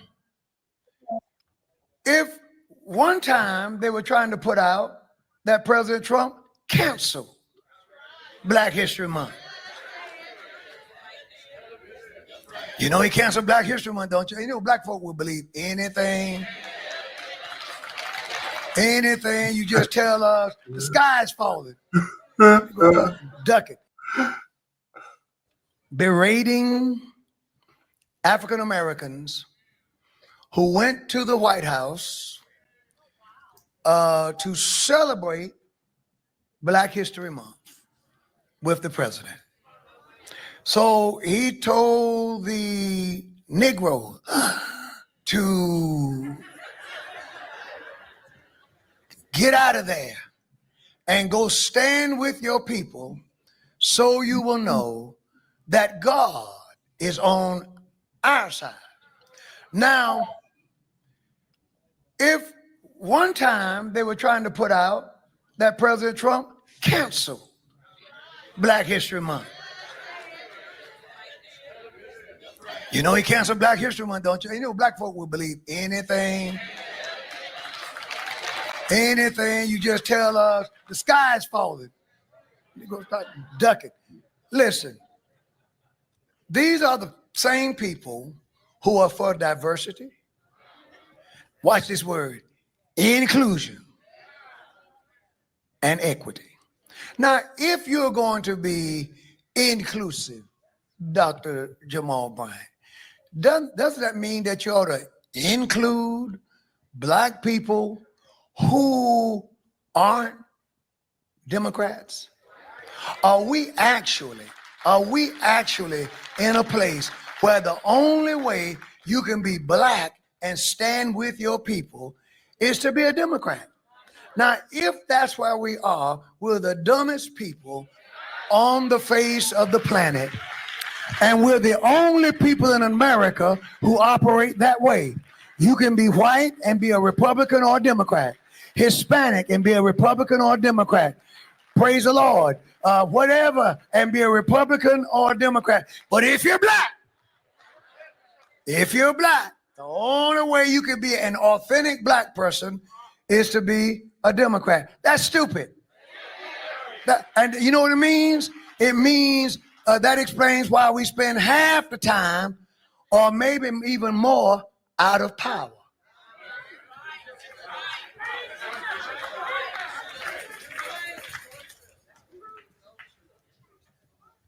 I've said for years, we need to operate politically, and I want to make this clear, in a way where both parties will compete for our vote. When one party knows that they're going to get your vote no matter what, you get nothing from that party. When another party knows that they're not going to get your vote no matter what, you get nothing from that party. So then you end up in no man's land.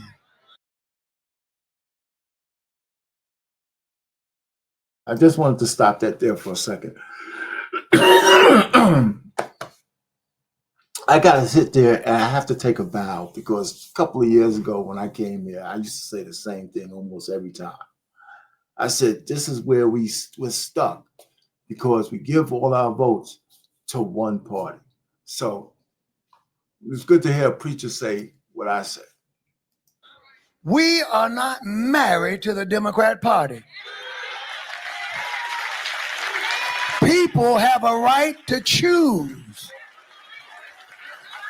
And if you choose to be a Democrat, if you choose to be a Republican, if you choose to be independent, as I am, that doesn't make you more black nor less black. It means you're an American participating in the process.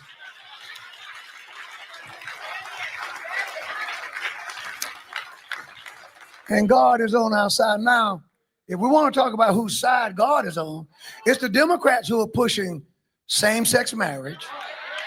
It's the Democrats who are pushing letting children get mutilated, little 8-year-old boys getting turned into girls. It's the Democrats who are 100% in their platform behind abortion and abortion rights up till the time of birth. If we start talking about whose side God is on, you got to dismiss most of the scripture to be a Democrat.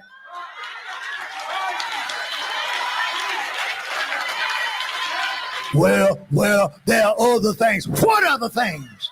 What's more important than life?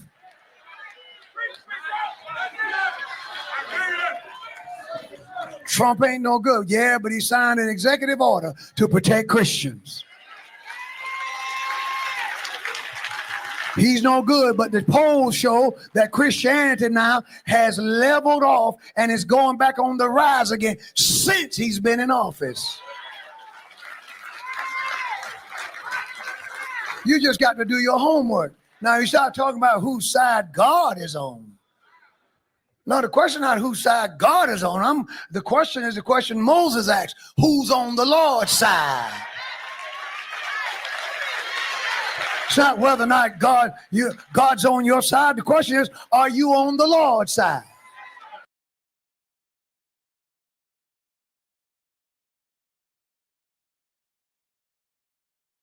I'm on a mute. It's just so many just so many different reasons why I think we're so upside down as a people on how we vote and how we think.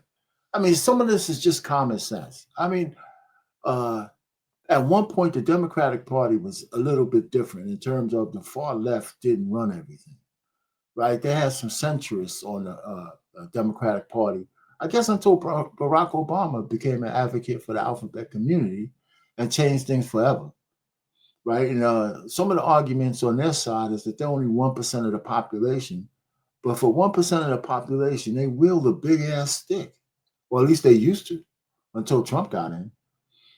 So all I hope now is that Trump sticks around long enough for this shit to solidify, and it got to be past his term. Like a JD Vance has to get in there and at least give us like 12 to 16 years of normalcy coming back into the American population. Maybe marriages will pick up.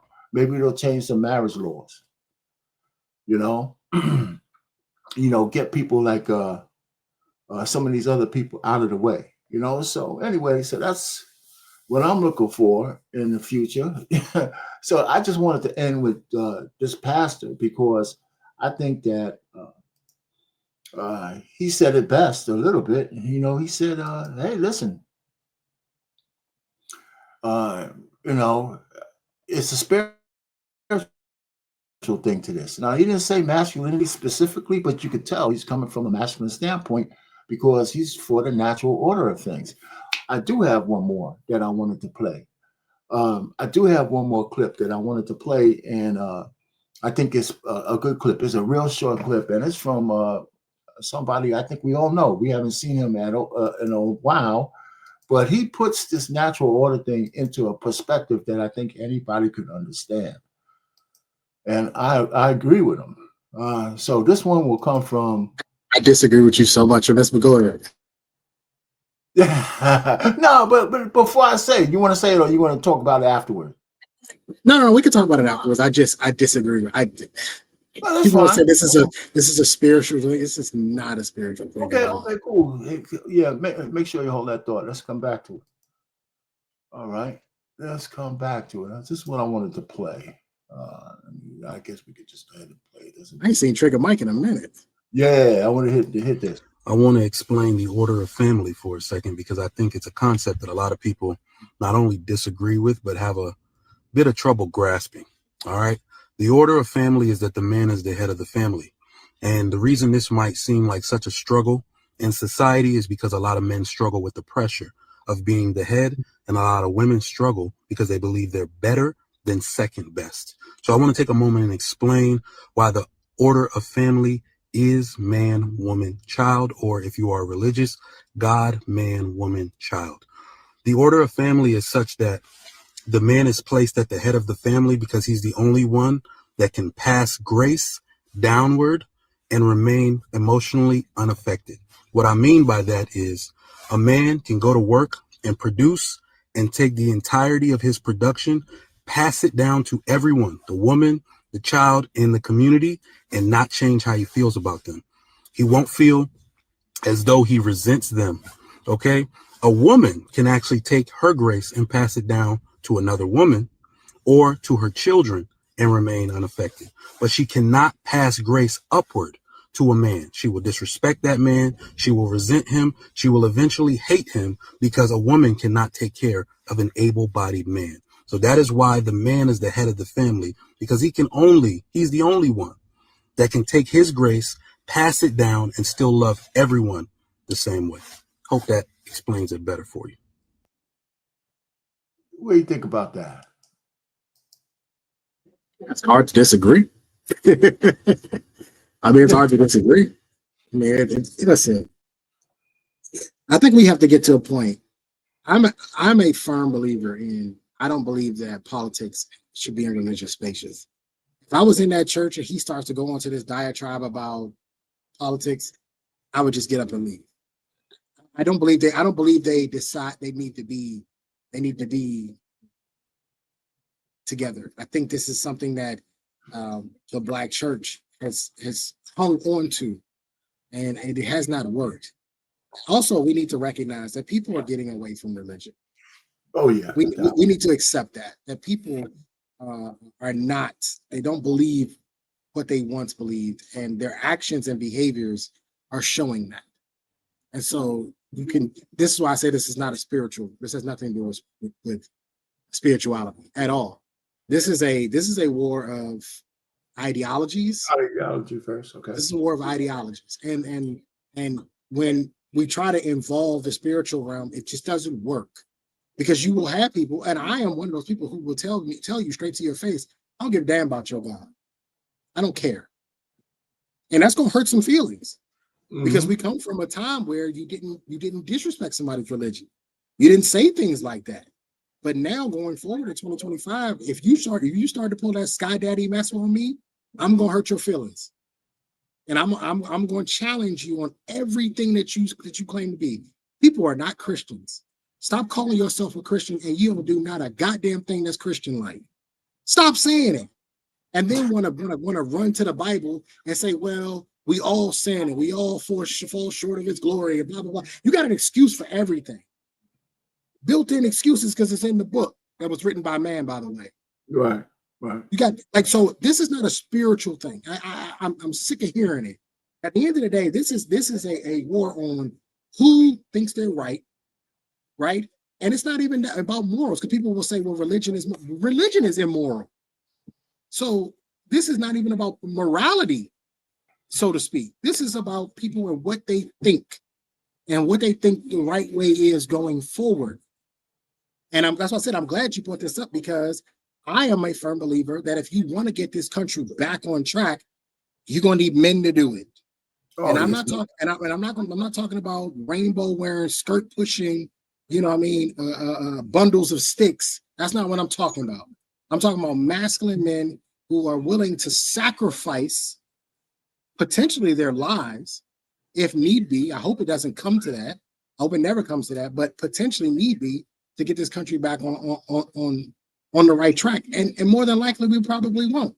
Because if JD Vance doesn't get in there next, you can forget about it. We're going to go right back to where we were from 2020 to 2024. Right back in it. The fact of the matter is, whether women like it or not, y'all are not capable of leading because things get real soft and hairy when y'all are in charge. And there's no consistency. And there's an inability to make hard decisions, tough decisions. You are always trying to please people. You guys are people pleasers by nature, by biology. Whereas this is why a lot of y'all don't like Trump, because Trump will tell you go fuck yourself. He don't care. You don't like that.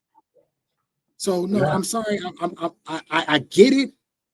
At the same time, I get it, but I don't like it. I think as much as the Black community is beholden to the Democratic Party, we also need to stop being beholden to politics and religion and meshing the two together. We need to separate those and let politics be politics, and let your religion and your spirituality and your beliefs be just that. Listen. I hear. I don't have any argument with what you just said. I mean, I just wanted to kind of show it because we do have a lot of people who are tied to their spirituality. The one thing I give Woodson is that he was just kind of in the backdrop of what Jamal Bryant was saying. He has his point, but then somebody could come at him as well. I think religion should be agnostic in terms of. Politics should be agnostic when it comes to spirituality and religion. It shouldn't have anything to do with it, and that's why we had the country set up that way. But Trump did sign that order, but that's only because it was almost taboo to be a Christian, right? You couldn't even say Christmas on the airways, So anyway, but that was it, man. I just wanted to show a couple of things. I thought Trigger Mike's thing is right, because I think men are selfless that way. I had a conversation with my daughter. She said, "Well, we talked about that a little bit, but in general, I think men are selfless like that. I mean, we live based on purpose, whatever your purpose might be. I think men strive on having a purpose to try to achieve something to always reach for. We were talking about who lives longer. She said, "Well, I heard that single women live longer than married women." I said, I'd like to see the statistics on that, because all I know is a whole lot of women outlive their husbands. You know what I'm saying? So if single women live longer than their husband, then married women, I like to see the stats, and if it's so, it can't be more than a year or two, if that, because women outlive their men anyway.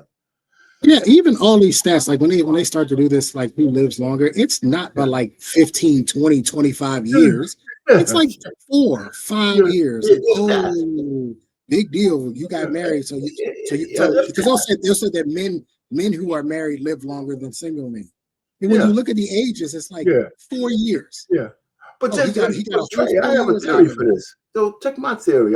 Because we hit that one too. I said, well, men tend to live longer when we're married, because a dedicated man who has a wife, children that's grown, his purpose is still alive. I think his purpose keeps him driven. He wants, you want to see as much of that as you possibly can.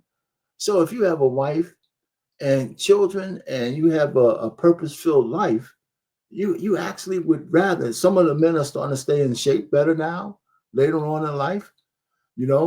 Like me, I need to get my ass to the gym because my pension is so good. I want to take that shit for. I wish it could last for a lifetime.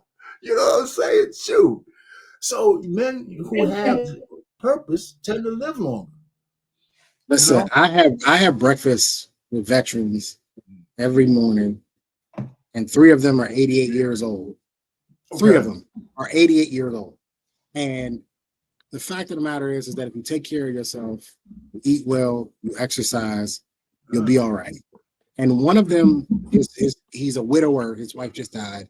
The other one is married, and then one was married like 3 times, like 50 years ago. He ain't been married in like 5 decades. So he's not even trying to get married.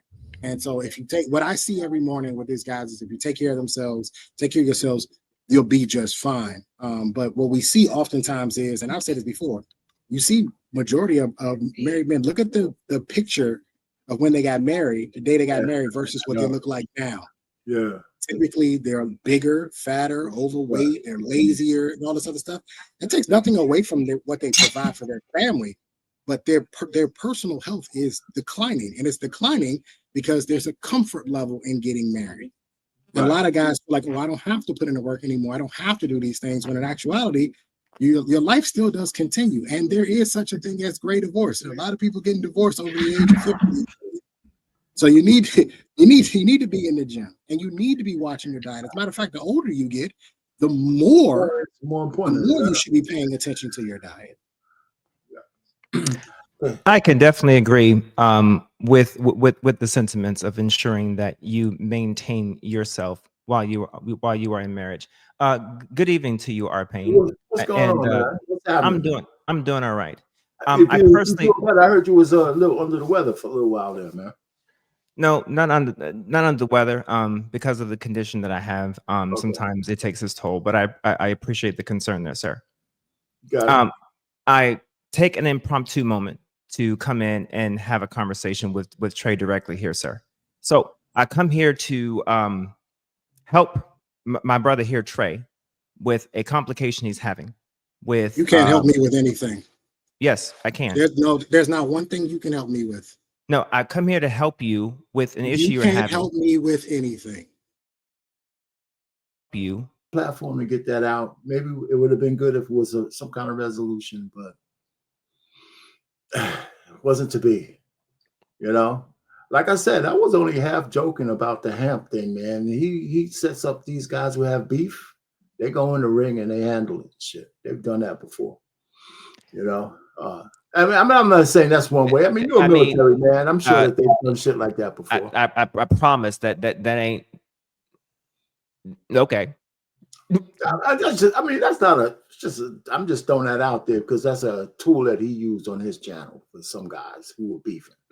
Okay, it turned out to be a good thing. So then afterwards, man, your conversation. I mean, that's usually men have to get some shit out of this. I mean, I've used the ring and the mat in the military before. That's what I'm saying, because sometimes that's the aggression that has to get past, because words, after a while, words ain't going to do it. Okay. And but I'm not even encouraging that. I'm just throwing that out there because there's a possibility, because I've seen it done on his channel, and he had a whole big thing about that. Anyway, hey, listen, man, you didn't ruin the show, man. I thought it was interesting. I didn't, that's why I knew you was when you popped up here. I knew there was some shit was gonna pop off. I know you was Peak ready to go. masculinity turned to bitch assery. Imagine that. Oh man, yeah, you got Edith Man Williams saying this is very interesting. So, anything else, boss man? So, listen, man, shit, man, you got up here, man. You got to tell me a little bit about the topic, anyway. Who do you think is the masculine man in the Democratic Party right now? That was a real question. That's a hard question to answer. Yeah. I mean, if you're in the mood, I mean, you don't have to stay up too long. I know you're not in the mood for this kind of conversation, but that's what I really meant by the politics of masculinity, because that question is being asked right now out in the world. Who's the loudest mouth y'all got right now is Jasmine Crockett, and she'd be the last person in the world I would ever vote for on anything. Last person in the world you would vote for? Yeah, because she's trying. I didn't know you were Democratic. No, I'm talking about president. Republican. If she was going to be a president, right? It doesn't matter, right? Oh, yeah, look at this. Oh, Big N. Yeah, Big N. What do I have in that cup is water, man. A fight always break out when you're drinking. Nah, that's not me, man. Thanks okay, so thank you. Yeah. Oh wait, hold on. We do have to play something for the $10 super chat. So hang on one sec. We're gonna play something.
So let me say this.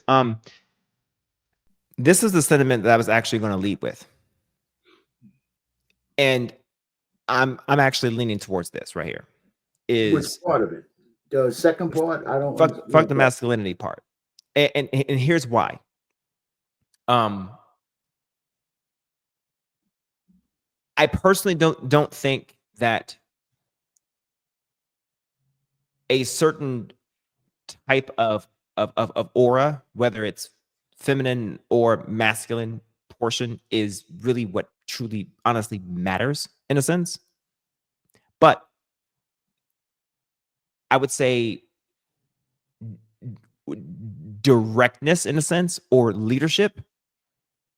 And if that comes in the format of, yes, masculinity, or if it comes in the format of toughness in a sense, then yes, that's what I necessarily what I want in a sense. If that makes any sense.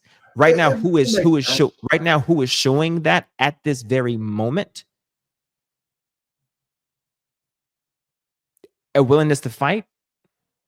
It's not just a willingness to fight. Jasmine Crockett is right now showing, a willingness to go out and go and gnash some teeth right now at the very moment. Nonsense stuff. But I mean, you gotta have some. You can't just talk nonsense out loud and make it make sense. She's talking a lot of bullshit. What is nonsense currently? Man, she's talking nonsense, man. I heard, first of all, a lot of shit that she's talking about. The one thing, let's just look at the $5,000, which is, I don't believe that anybody's going to get a dividend. How are you going to tell people whose average salary might be $50,000 to $60,000 that $5,000 wouldn't be meaningful to them on the heels of those stimulus checks? I see. Okay. I think that's bullshit. I think she's saying it because she doesn't like Trump. I think a lot of people say a lot of bullshit because they don't like Trump. Now, let me talk about the masculinity part. The whole fucking world was built on masculinity. everywhere we are, right? Now, it's not a perfect tool, but it's not inconsistent and chaotic as femininity is. You tell me the great civilizations that rested on feminine leadership throughout the years. If you want to talk about Cleopatra, yeah, but she the first thing she did was fuck the toughest man in the world, right? I mean, Cleopatra wouldn't have had I'm just using that. She's the queen that we talk about a lot, right? But to be fair, Cleopatra wouldn't have even had something to actually ascend to if it wasn't for her predecessor, which was masculine. So fair enough. All I'm just trying to say is, you know, I know some people want to say, well, one is not better than the other. And the one thing I can say is I don't like to point to like spiritualism or religious stuff because I'm not that religious. But the truth of the matter is there is a natural order of things in nature. And for humans, there's always been a natural order of things with men and women and children. And we put names to it now, but left up to its own devices, men would be on the top. Right? Okay, so that's where it's at. Now we have laws, we have mores, we have all this kind of stuff, but it seems to work best when men who are, now when I say men, I'm not saying all men, I'm saying men who have their shit together, who you're saying generally. right-minded men would do right. And I think when men cleave to women and family, I think the women and family and the society is better off when we have the purpose of building our kids and our families and dedications to our wives. You know, we'll do stuff for our women that we won't ask them to do for us. That's true. You know, that's what I'm saying. That's the masculinity I'm talking about. Okay. And so when I hear men acquiescing, and in a Black community, we all are. I am too, just like everybody else. We were raised in strong matriarchal type settings over the generations. I'm me a little less so because I'm a baby boomer, and the men in my family actually ran their households, but they still did some things that I didn't agree with, like give their money to their wives to handle bills and shit. Okay. I never thought that was a good idea. And I, you know, even when I didn't realize why I didn't think it was a good idea, I just never thought it. I control all of that shit. I want to know where all the skeletons are buried. I don't want to go through my wife to figure that shit out. And if there's something wrong, I'm going to be the guy to take the burdens of that. I don't want her to take the burdens of that. But I know she knows where everything's at. So this is what I'm saying. So it's easy to get put in this thing that I want to downgrade women or upgrade men. No, I just want to put shit back in the natural order way things be. And obviously appeal to a lot of men. That's why Trump won. I think the way the country was going gave rise to a man like Trump. The way the country was going over the Biden, the emasculation of men, the constant shit with the alphabet community, the shit that's going on with the children, parents losing control of their kids because school boards are voting bullshit in every blue state. I'm just telling you, they gave rise to a Trump, a guy who has all of these things against him, but the one thing, he's an unapologetic man. And I think that it might be more to that, but I'm just saying on a surface level, that's how I look at it. And then the young men flock to that shit. J.D. Vance said it better than I could, you know? And I think it's going to keep happening. The only thing that's going to break the Republicans is hubris, overconfidence, and the shit that they think that they can't fail because they had this so-called tentative mandate. If you do shit wrong and you get overconfident, you get hijacked like they did in the White House with Zelensky. They should have known not to put him in front of that goddamn, I don't know if you saw the Zelensky blow up, right? I did. They should have known. I said this shit before. They should have known that if they didn't have a signed deal that he could hijack them in front of the American media, and that's exactly what he did. And he planned to do that. And it turns out there was Democrats got to him before that meeting. And they told him not to take that deal. Don't sign those papers. And I think all the Democrats who are publicly talking against the government and ICE and hiding illegal immigrants, they're all fucking traitors. That's, to me, just a step below treason on what they're willing to do because they hate Trump. Everybody's done. And so when I hear these people talk against the country, I'm for Mexico, I'm for Canada, I side with the European Union against America. You hear that shit because they hate Trump. How could you trust any of these people with any arms of government when they're willing to throw our own executive branch under the bus because they hate one man? Yeah, I think it's terrible. I think it's terrible. Okay. Let me start over. All right, 'cause you okay, so let me start back. All right. I think starting back from the comment that someone made about fuck masculinity. I think the overall sentiment there was that's not the most important aspect of But to who? Well, hold on. Okay, What I mean by gotcha. that is that's not the most important aspect when deciding to pick a candidate, in a sense. From one aspect of it, it's important relative to presenting a sense of aura or mindset or kind of sort of a theme in a sense, right? Resetting a natural order or kind of sort of resetting a kind of mindset in a sense. But okay, that's not policy. That's not statutes. That's not prices of things. That's not the most important process. And what we're seeing currently, and just to be all fairness, what we're seeing currently is the repealing and rolling back of important I would say policies or protections in place that some people may find important relative to not DEI, but because I know how you feel about that. But I'm protections, such as the executive order that Lyndon B. Johnson, put in place that Trump is repealing back over the executive orders, things of that nature. So yes, in a sense, one may say we want someone who's really, really strong, putting things in place to present a facade of something that is important, like masculinity, like leadership, like something strong. So yes, when a Zelensky comes in and maybe presents something that is not appreciative of all the money that we've given him, and say, you know what, get the fuck out of here, you're fired. We want that kind of presentation for the world stage.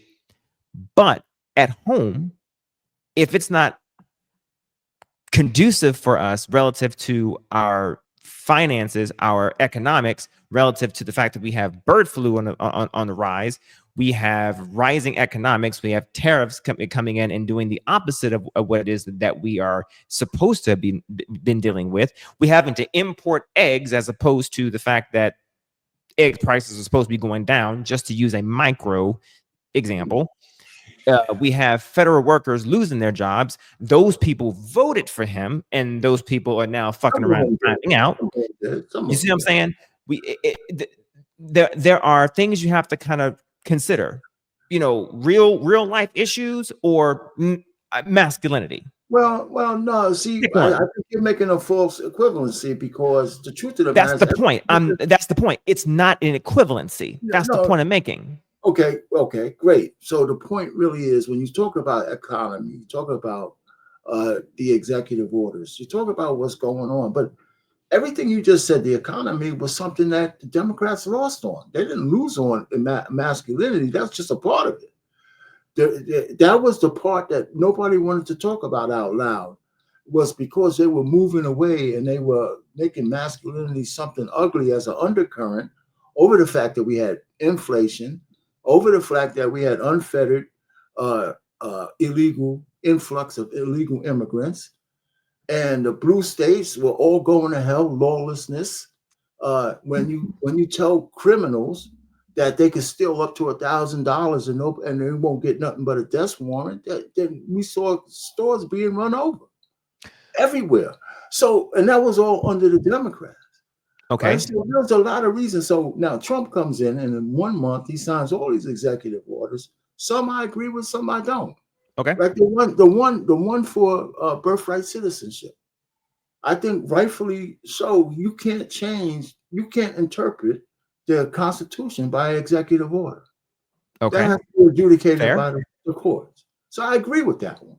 Which I think was hypocritical anyway, I because agree with- because he definitely was a beneficiary of birthright citizenship. So that was definitely fucking hypocritical. Right. So well, that might still have to go up to the Supreme Court. I like the way it is.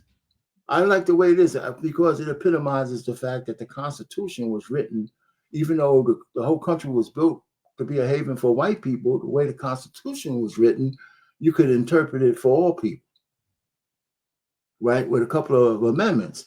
And so, even though the 14th Amendment was to give black slaves citizenship, the children of slaves citizenship, the way it's written, anybody who gets here, somebody who escapes tyranny, whatever, when that kid is born here, I think it's a blessing that kid is an American. I think that's one of the blessings that God made, because this used to be a unique country. It still is. And if you make it here and your kids get born here, I think they should be Americans. But the point is, you just can't have a mass, but it's a drawing point because people see that as a Benny that they didn't have, like a opportunity they didn't get themselves. That's why pregnant women want to come here and have their kids here. Not necessarily for themselves, but for their children. I don't have any problem with that. Some people do. So it's not all or nothing with Trump. I just like the idea that, and I think the young people, it's not even me, I'm on the other side. Almost, right? Because I'm older, but it's good to see young people say, shit, I want to be a man. I want to do man things.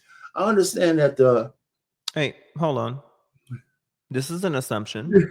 Boss man don't think stealing is a problem. Reaction when I talked about the stealing. Hey, Either Man, I put the link in there, man. It's in there somewhere. You should be able to find it.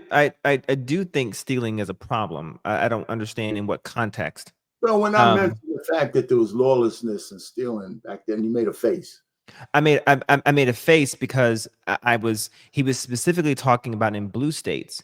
So I was wondering, so in the blue states, if people who voted predominantly in red states, then I was wondering how does that affect people in red states?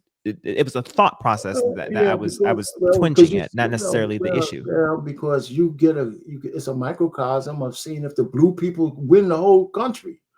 What happens if a poison is happening in California? It tends to spread, right? Now, so just like no fault divorce started, I guess, in California, got really codified there, and it spread across the whole country.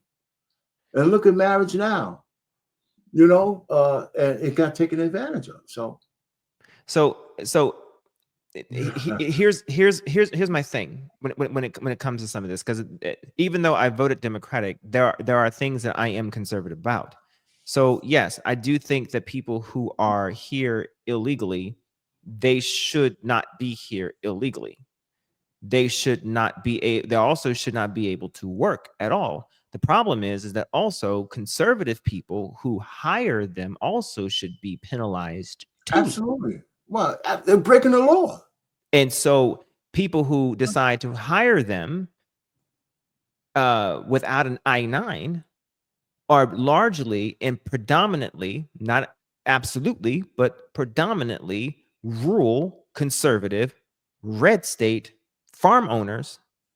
And I don't hear anybody saying to them, there's something wrong with them, but they're predominantly vote Republican. And when we hear people say, "Oh, well, they're stealing the jobs," no one steals a job. The job is offered to them. And how are they getting the job? See, what people don't know. See, here's a secret about me. And to the turtleneck wearing turtle, by the way, who doesn't think that I am phenotypically a man. I used to shovel concrete when I was 19 and 20. Okay. And so what happened is that the person that I worked with used to go and around dawn or sometime used to go and pick up Mexican people and pick them up and at the 7-Eleven. Mm-hmm. and go to the job site and work, pay them, and then drop them back off. Okay. Now, that's how this usually worked for the construction company that I used to be part of, in a sense. Now, I had an I-9 and worked, but they didn't. That's how some of the illegal immigrants usually are able to work for under the table, especially for construction companies, for farmers, and so on and so forth, and yada yada. Is that people don't want to, the business owners don't want to pay an actual decent wage in the first place. So most people say, oh, in these Democrat places, people don't want to, work, whatever. No, people don't want to actually do the hard work of actually verifying these people, number one. Two, the people don't want to pay Americans an actual decent fucking wage in the first place. Boss man, no. But listen, the real issue is not hiring illegal aliens. Everybody knows illegals do certain work around the country. The reason why it went out of control because the last 4 years, we flooded the country with 20 million people.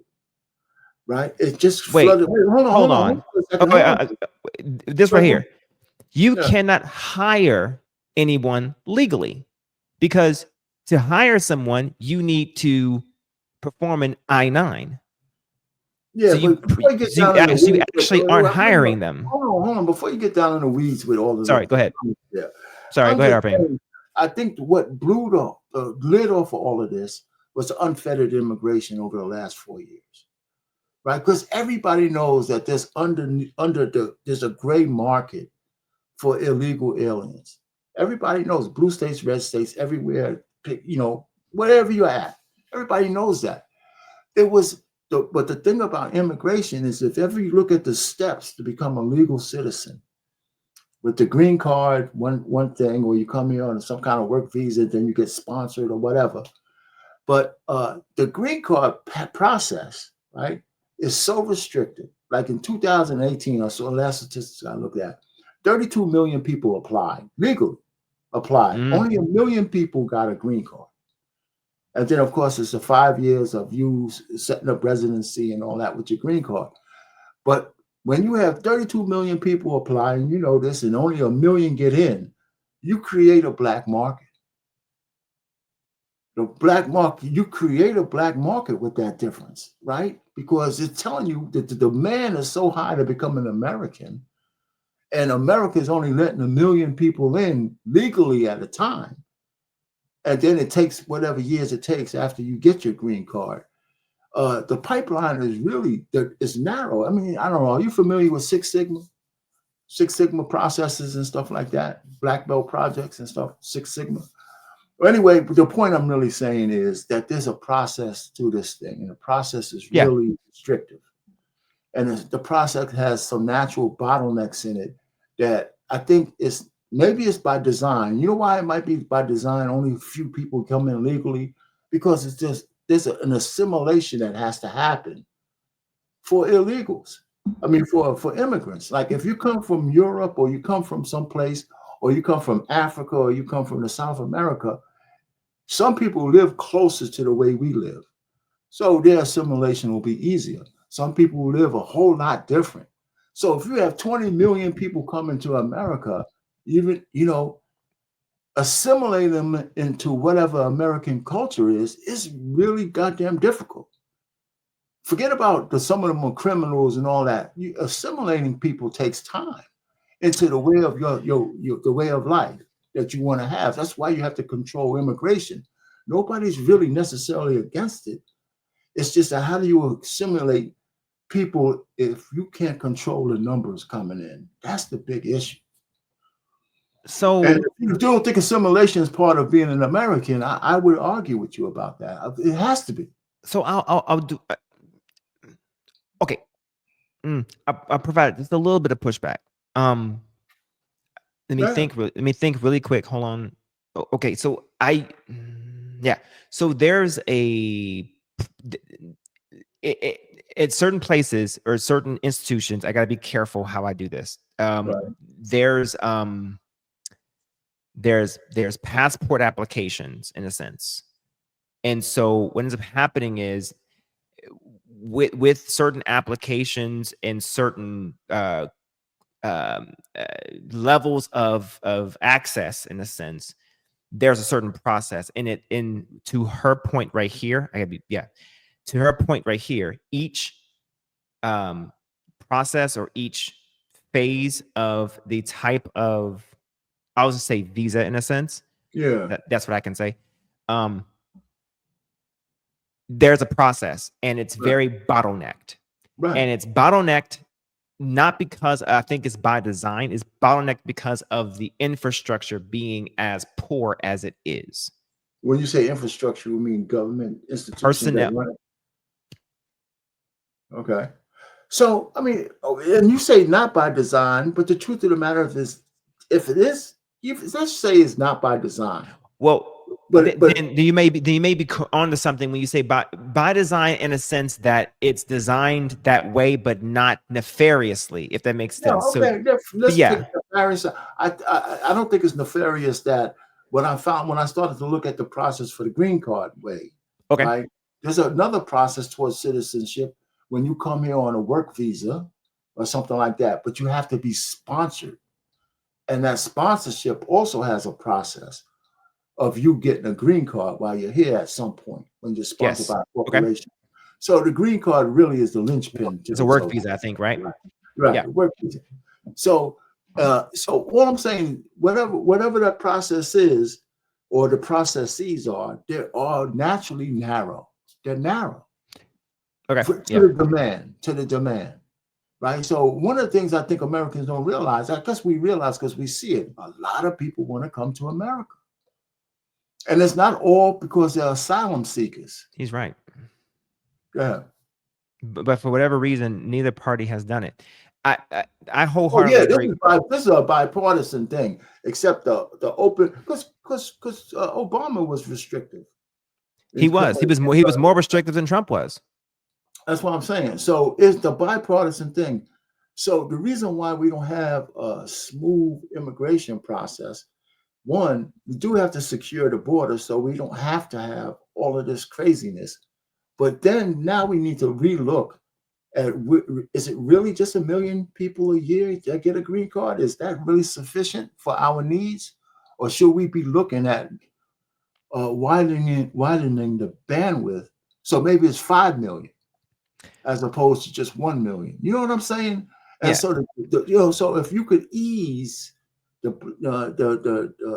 demand, or satisfy more of the demand, I should say, maybe we could have a more streamlined immigration policy, as opposed to so many people wanting to get here and taking a shortcut. But the other part that we're not talking about is it's never fair for our politicians to set up sanctuary cities where, regardless of my vote, that our tax dollars got to get paid to put fucking guys up into luxury hotels and shit like that. Right? Okay. Or repurposing buildings that the community were fighting to get the government to repurpose, the city government to repurpose. He said, no, we don't have the budget. But as soon as some illegals come here, you put $10 million or $100 million into repurposing old schools and warehouses, taking over parks. That shit is a slap in the face to taxpayers. Brandon Johnson is a traitor. Okay. He betrayed his people. They put his ass in office, and all he could talk about is illegal immigrants. What about the people? What about the people you're putting these people in their neighborhoods? Right. So, and everything. so let me ask the question. What would be the balance here? What would be balance there? Is the offense, because I may be able to agree here. Is the offense that they did what they did for the illegal immigrants, or is the offense they did what they did for illegal immigrants and didn't provide a balance for our own people here in the States? What is the offense? I think that sanctuary cities should have never been allowed by the federal government. Okay, now, from my perspective, my offense is the fact that you could do this for them, but you couldn't do the equivalent for us. I was going to get to that, but you beat me to it. But I was because to me that's more of the offense, and here's why. Go ahead. If for instance, these people that that they have in the custody of the federal government did indeed go through with the what's it called asylum process. If they did, not necessarily, we found them somewhere. We don't know for a fact that they went through the asylum seeking process, but there are no shit. They went through the legal port of entry and they're in the asylum seeking process, and we have documented them for sure. Now they are under some portion or some clause of the Constitution and of the statutes, and now they're in federal custody. Now, at some point, they have statutory covering. Okay. That to me, that follows under some sort of statute that has bipartisan support. Now, if you can afford that, that tells me that you also can afford to allocate funds for our own people too.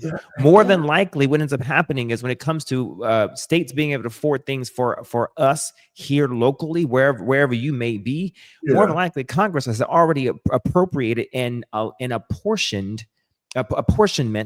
to those issues at your state level. The problem is that the states have not apportioned what it's meant for. See, how did that at your level purposely?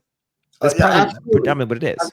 I mean, even if because the point really is that whether the immigrants were here or not, they wasn't going to give the people what they wanted with that money. Exactly.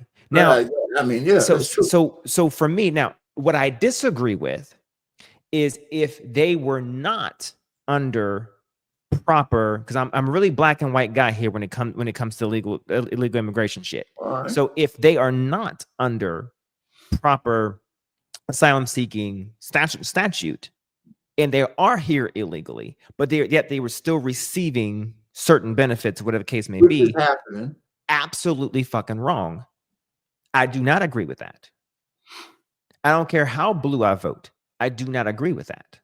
Well, okay. So let's stay on that one, right? And we got to move on. Right? Listen, it's not, even if we don't agree with it, then how do you reconcile the fact that a lot of Democrats are trying to protect those people from being deported? I mean, because maybe a grandma or two might get caught up in the net, or a granddad might get caught up in this. And so we're teaching people how to evade ICE. We got local law enforcement saying we're not going to work with ICE. We got governors saying this. We got mayors saying that. I'll tell you the reason. I think they're right on the edge of aiding and abetting. Okay, I'll tell you why. Okay. All of them are not under the umbrella of the same type, in a sense, right? That everyone is thinking of, and unfortunately, inexorably, they kind of sort of are. Here's what I mean. You got some people who are here illegally, but they were at one point legal, but no longer legal. Yes, right. They right. Okay. Okay. You got some who got some dreamers. Right. That were under some sort of statutory protection, but is no longer. Right. They never got their green cards. Correct. You got some who are in the process, but it's currently in limbo because of a certain bronzer in chief. Okay. All right. You got some who are in a situation where the current visa is literally a second away, but waiting on a judge. You see what I'm saying? Okay. Right. And you got some who are in the so everything. Well, then you have some that literally just crossed over the goddamn fence, right? What's happening is that when I'm purposely going to use your name, please don't take offense. When our Payne talks about those type of people, it is normally amalgamated or concatenated into that group of people who just crossed over the fence. Well, hold on. The truth of the matter really is that the way the current administration wanted to handle it was the ones who were known criminals, regardless of all these different flavors that they might be in, if they were legally here, they're going to get out. Some of those people might have been here for 10 years. Some of those people might have been here on a visa that expired. But if you was a criminal, he wants you out, right? So it's hard to talk and parse all of those different things. The truth of the matter is, we got a lot of different ways that a person gets into quote unquote illegal status. And there's no way to have a conversation and say, okay, we got 10 buckets. Okay, so how many people in these buckets have actually are actually illegal? Right. You know, so once your bucket, whatever advantage you have for the bucket that you're in is over, right? You don't renew it, and you become illegal. You know, yeah, my heartstrings go out. Get your shit. And that's why the dreamers are the biggest thing, right?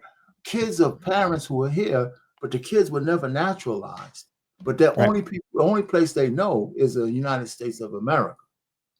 Right? So their parents didn't do, maybe because they were afraid, they didn't apply for green cards for their kids. I mean, I have a few Haitian friends my age now that were here. They were like 7 or 8 years old, but their parents got them green cards when they were children. Right? So they started through the process. So when they got, 5 years in, 10 years old, they were teenagers, they went for naturalization. It was a breeze because they established residency, they went to school, they worked, they did all the prerequisites, they could speak English and all that shit. And so it was just time to do the second part of it. So, but there were some parents who let their children down, who didn't get them onto the path of citizenship. So those are the dreamers who've been here for 20, 30 years. They got families, and all intent and purposes, they're Americans, but they never were naturalized. Right. And I would feel sorry for those. That's why Obama had the Dreamers Act thing, and I think we should fix that. But even with that, and I'll say this, and then I need to go and assist with Boss Baby. Do my fatherly duties. I will say this. I'm gonna keep sticking that until the end of the night. Here's the deal. I would say for the people who did not ensure that whenever certain statutory protections came over them, that while that covering was there to go ahead and ensure that documentation was solidified. I know better English. That is an unfortunate circumstance. And to me, that was a mistake. And I would say, I don't know how to bifurcate those individuals. Okay. Unfortunately. And I would say the best thing, honestly, to do is, if you are, for me, currently, if you're the kind of person who've been here paying taxes, you have some form of documentation, even if it is expired, but you've been paying taxes, you have some sort of record, home of record, but you have a license or whatever case, you have something here, okay, that at one point you were legal, but it's expired or whatever. Go through the process, get it done, okay? Even if that means that ultimately whatever happens, get it done.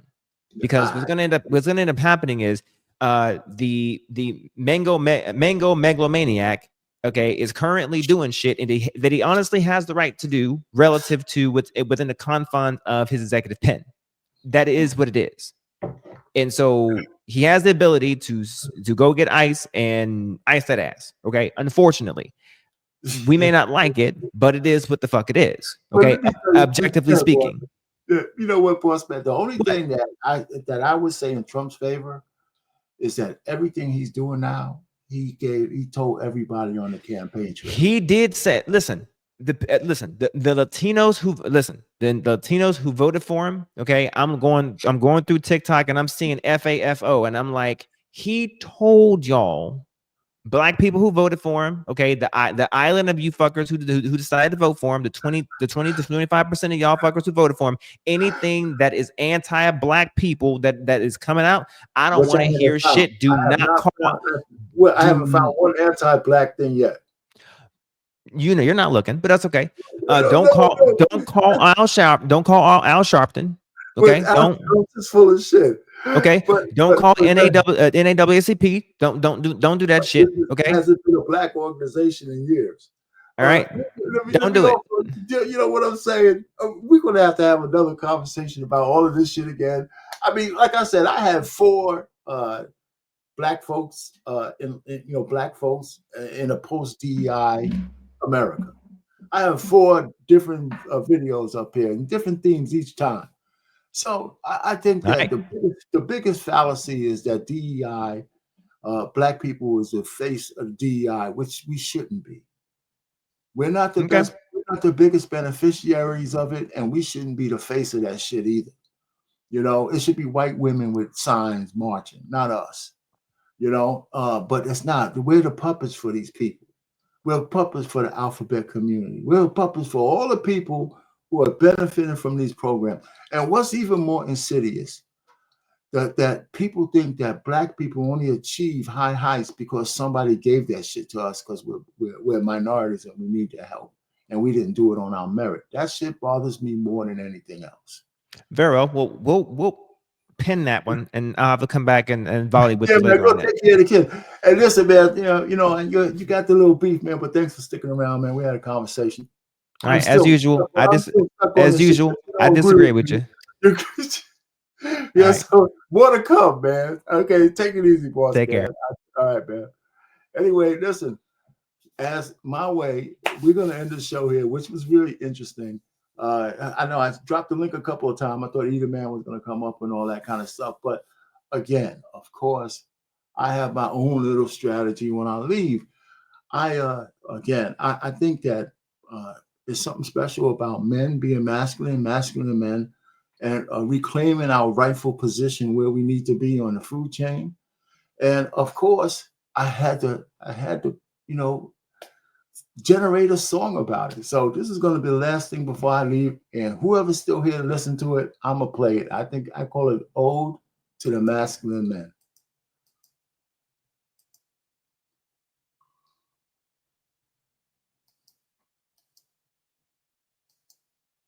If I can find it.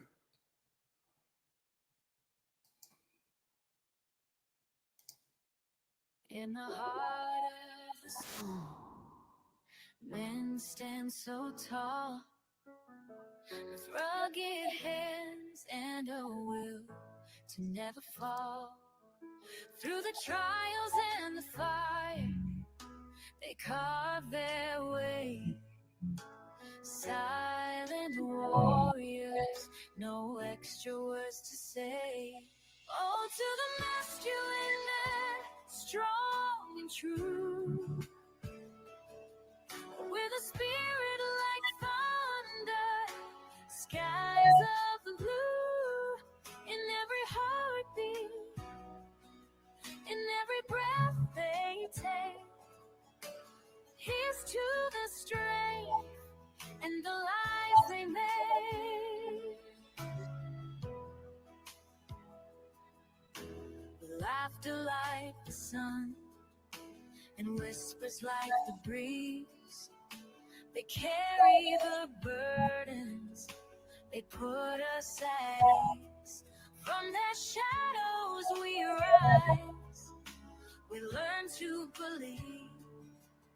When a woman's world is full of chaos, never by the order the needs. So to the masculine man, strong and true, with a spirit like thunder, skies of blue, in every heartbeat, in every breath they take. Here's to the strength in the lives they made, not just in the battles they bravely fed, but in the love that transcends time and space. Compassion and courage, a delicate blend, in a world needing strength, they set the trend.